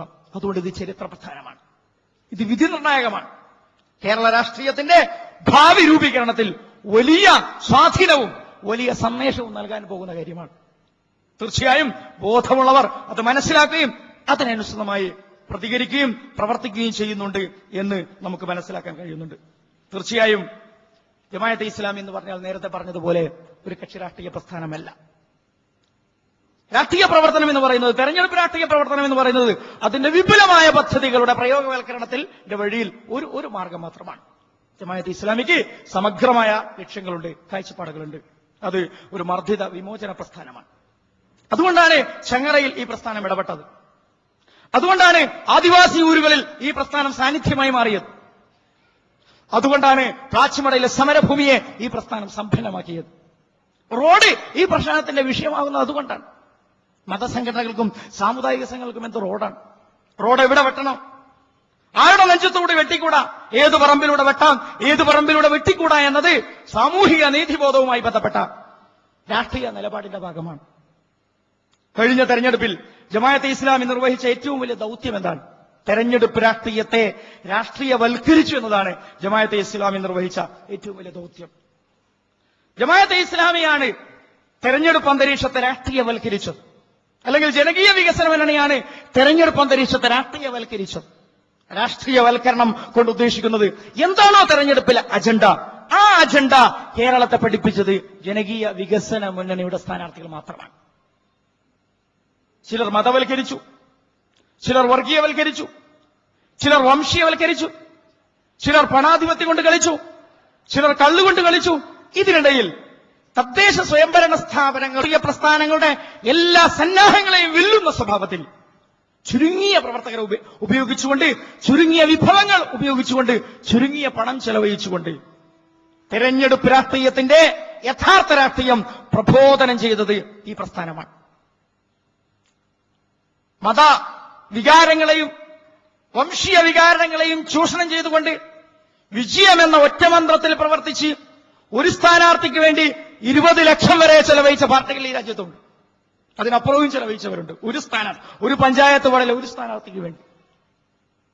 അതിനിടയിൽ ചുരുങ്ങിയ വിഭവങ്ങളെയും ചുരുങ്ങിയ ആളുകളെയും ഉപയോഗിച്ചുകൊണ്ട് തെരഞ്ഞെടുപ്പിന്റെ യഥാർത്ഥ രാഷ്ട്രീയം പ്രബോധന പ്രചാരണ ക്യാമ്പയിൻ വിഷയമാക്കി മാറ്റി എന്നതാണ് ഈ തെരഞ്ഞെടുപ്പ് ഇടപെടലിന്റെ പ്രധാനപ്പെട്ട ഒരു നേട്ടം. രണ്ടാമത്തത് തെരഞ്ഞെടുപ്പ് രാഷ്ട്രീയത്തിലെ ധാർമ്മിക ഇടപെടലാണ്. അത് കേരളീയർക്ക് പരിചയമുണ്ടായിരുന്നില്ല. തെരഞ്ഞെടുപ്പ് രാഷ്ട്രീയത്തിലെ തുടക്കം കുറിച്ചു കഴിഞ്ഞാൽ അവർ അവസാനിക്കുന്നത് വരെ എല്ലാ ധാർമ്മികതക്കും അവധി നൽകണമെന്നതായിരുന്നു എല്ലാ രാഷ്ട്രീയക്കാരുടെയും നിലപാട്. മൗലവിമാർ നേതൃത്വം നൽകുന്ന രാഷ്ട്രീയ പാർട്ടിക്കും അതായിരുന്നു നിലപാട്. തങ്ങന്മാർ നേതൃത്വം നൽകുന്ന രാഷ്ട്രീയ പാർട്ടിക്കും അതായിരുന്നു നിലപാട്.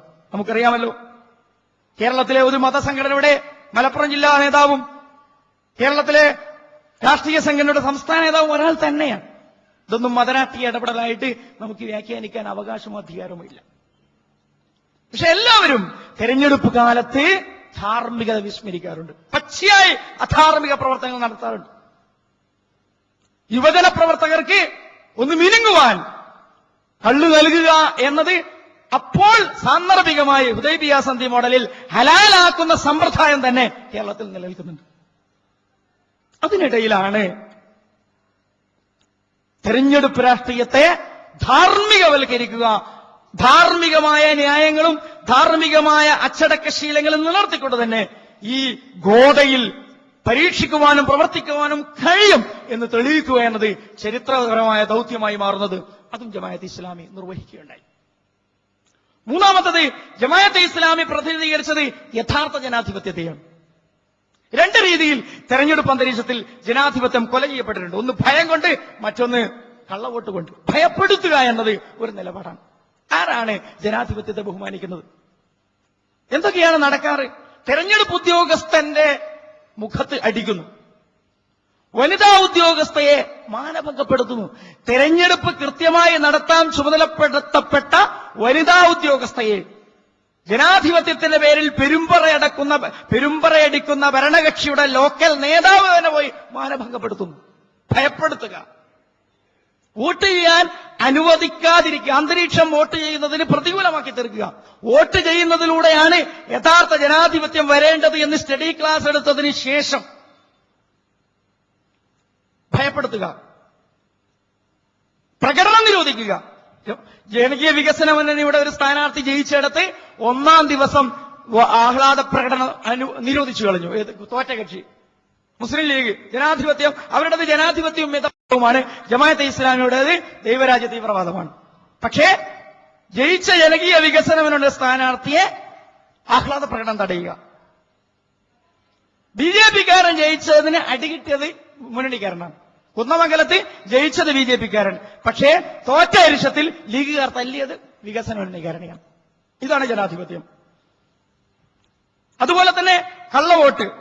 ഇങ്ങനെ ജനാധിപത്യത്തെ ഗളഹസ്ഥം ചെയ്യുന്ന, ജനാധിപത്യത്തെ മാനഭംഗപ്പെടുത്തുന്ന, ജനാധിപത്യത്തെ വ്യഭിചരിക്കുന്ന രാഷ്ട്രീയ ശീലങ്ങൾക്കെതിരിൽ അവസാനത്തെ പ്രതിപക്ഷ വോട്ടും പോൾ ചെയ്യപ്പെടുന്ന ഒരു അന്തരീക്ഷത്തെക്കുറിച്ച്, കള്ളവോട്ടിനെതിരായ ശക്തമായ പ്രചാരണത്തോടുകൂടി ഒരു ഇലക്ഷൻ ക്യാമ്പയിൻ നടത്തിയെന്നതും ഈ തെരഞ്ഞെടുപ്പ് ഇടപെടലിലെ ജനകീയ വികസന മുന്നണിയുടെ വലിയൊരു സംഭാവനയാണ്. മറ്റൊന്ന്, ഞാൻ നേരത്തെ പറഞ്ഞതുപോലെ അധാർമികതകൾ നിറഞ്ഞ സെക്യുലർ ഡെമോക്രസിക്ക് പകരം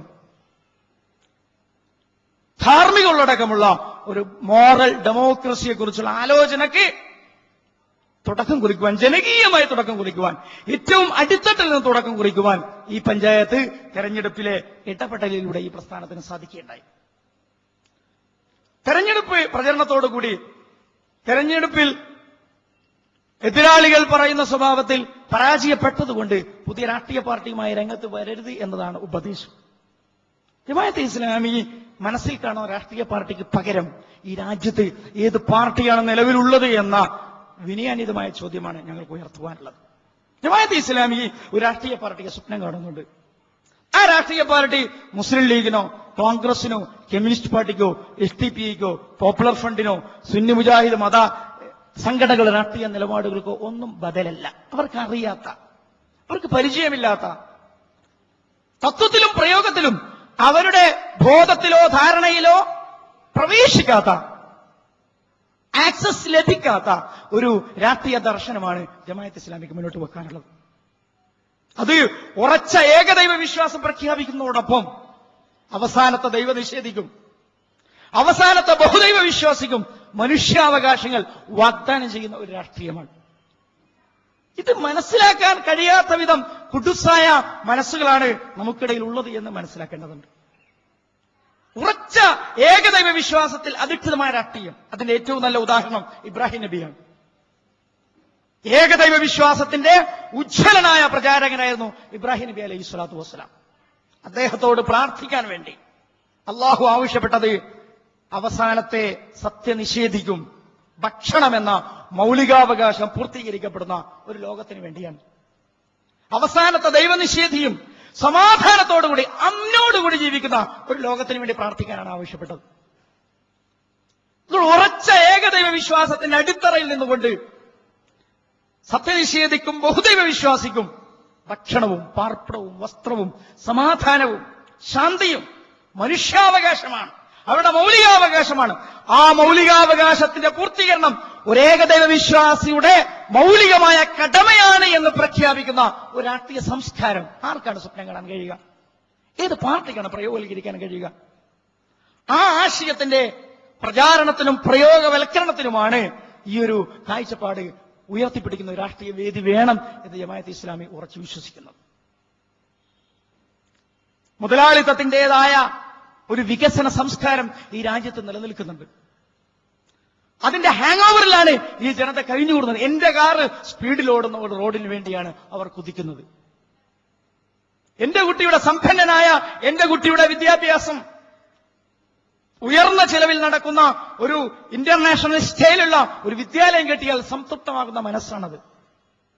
എനിക്ക് പഞ്ചനക്ഷത്ര നിലവാരത്തിൽ ചികിത്സ ലഭിക്കുന്ന ഒരു ഹോസ്പിറ്റലിൽ അഡ്മിറ്റ് ചെയ്യാൻ കഴിയുന്നതോടുകൂടി സംതൃപ്തമാകുന്ന മനസ്സാണത്. ആ മനസ്സിൽ മണ്ണ് തിന്നുന്ന ആദിവാസിക്ക് ഇടമില്ല.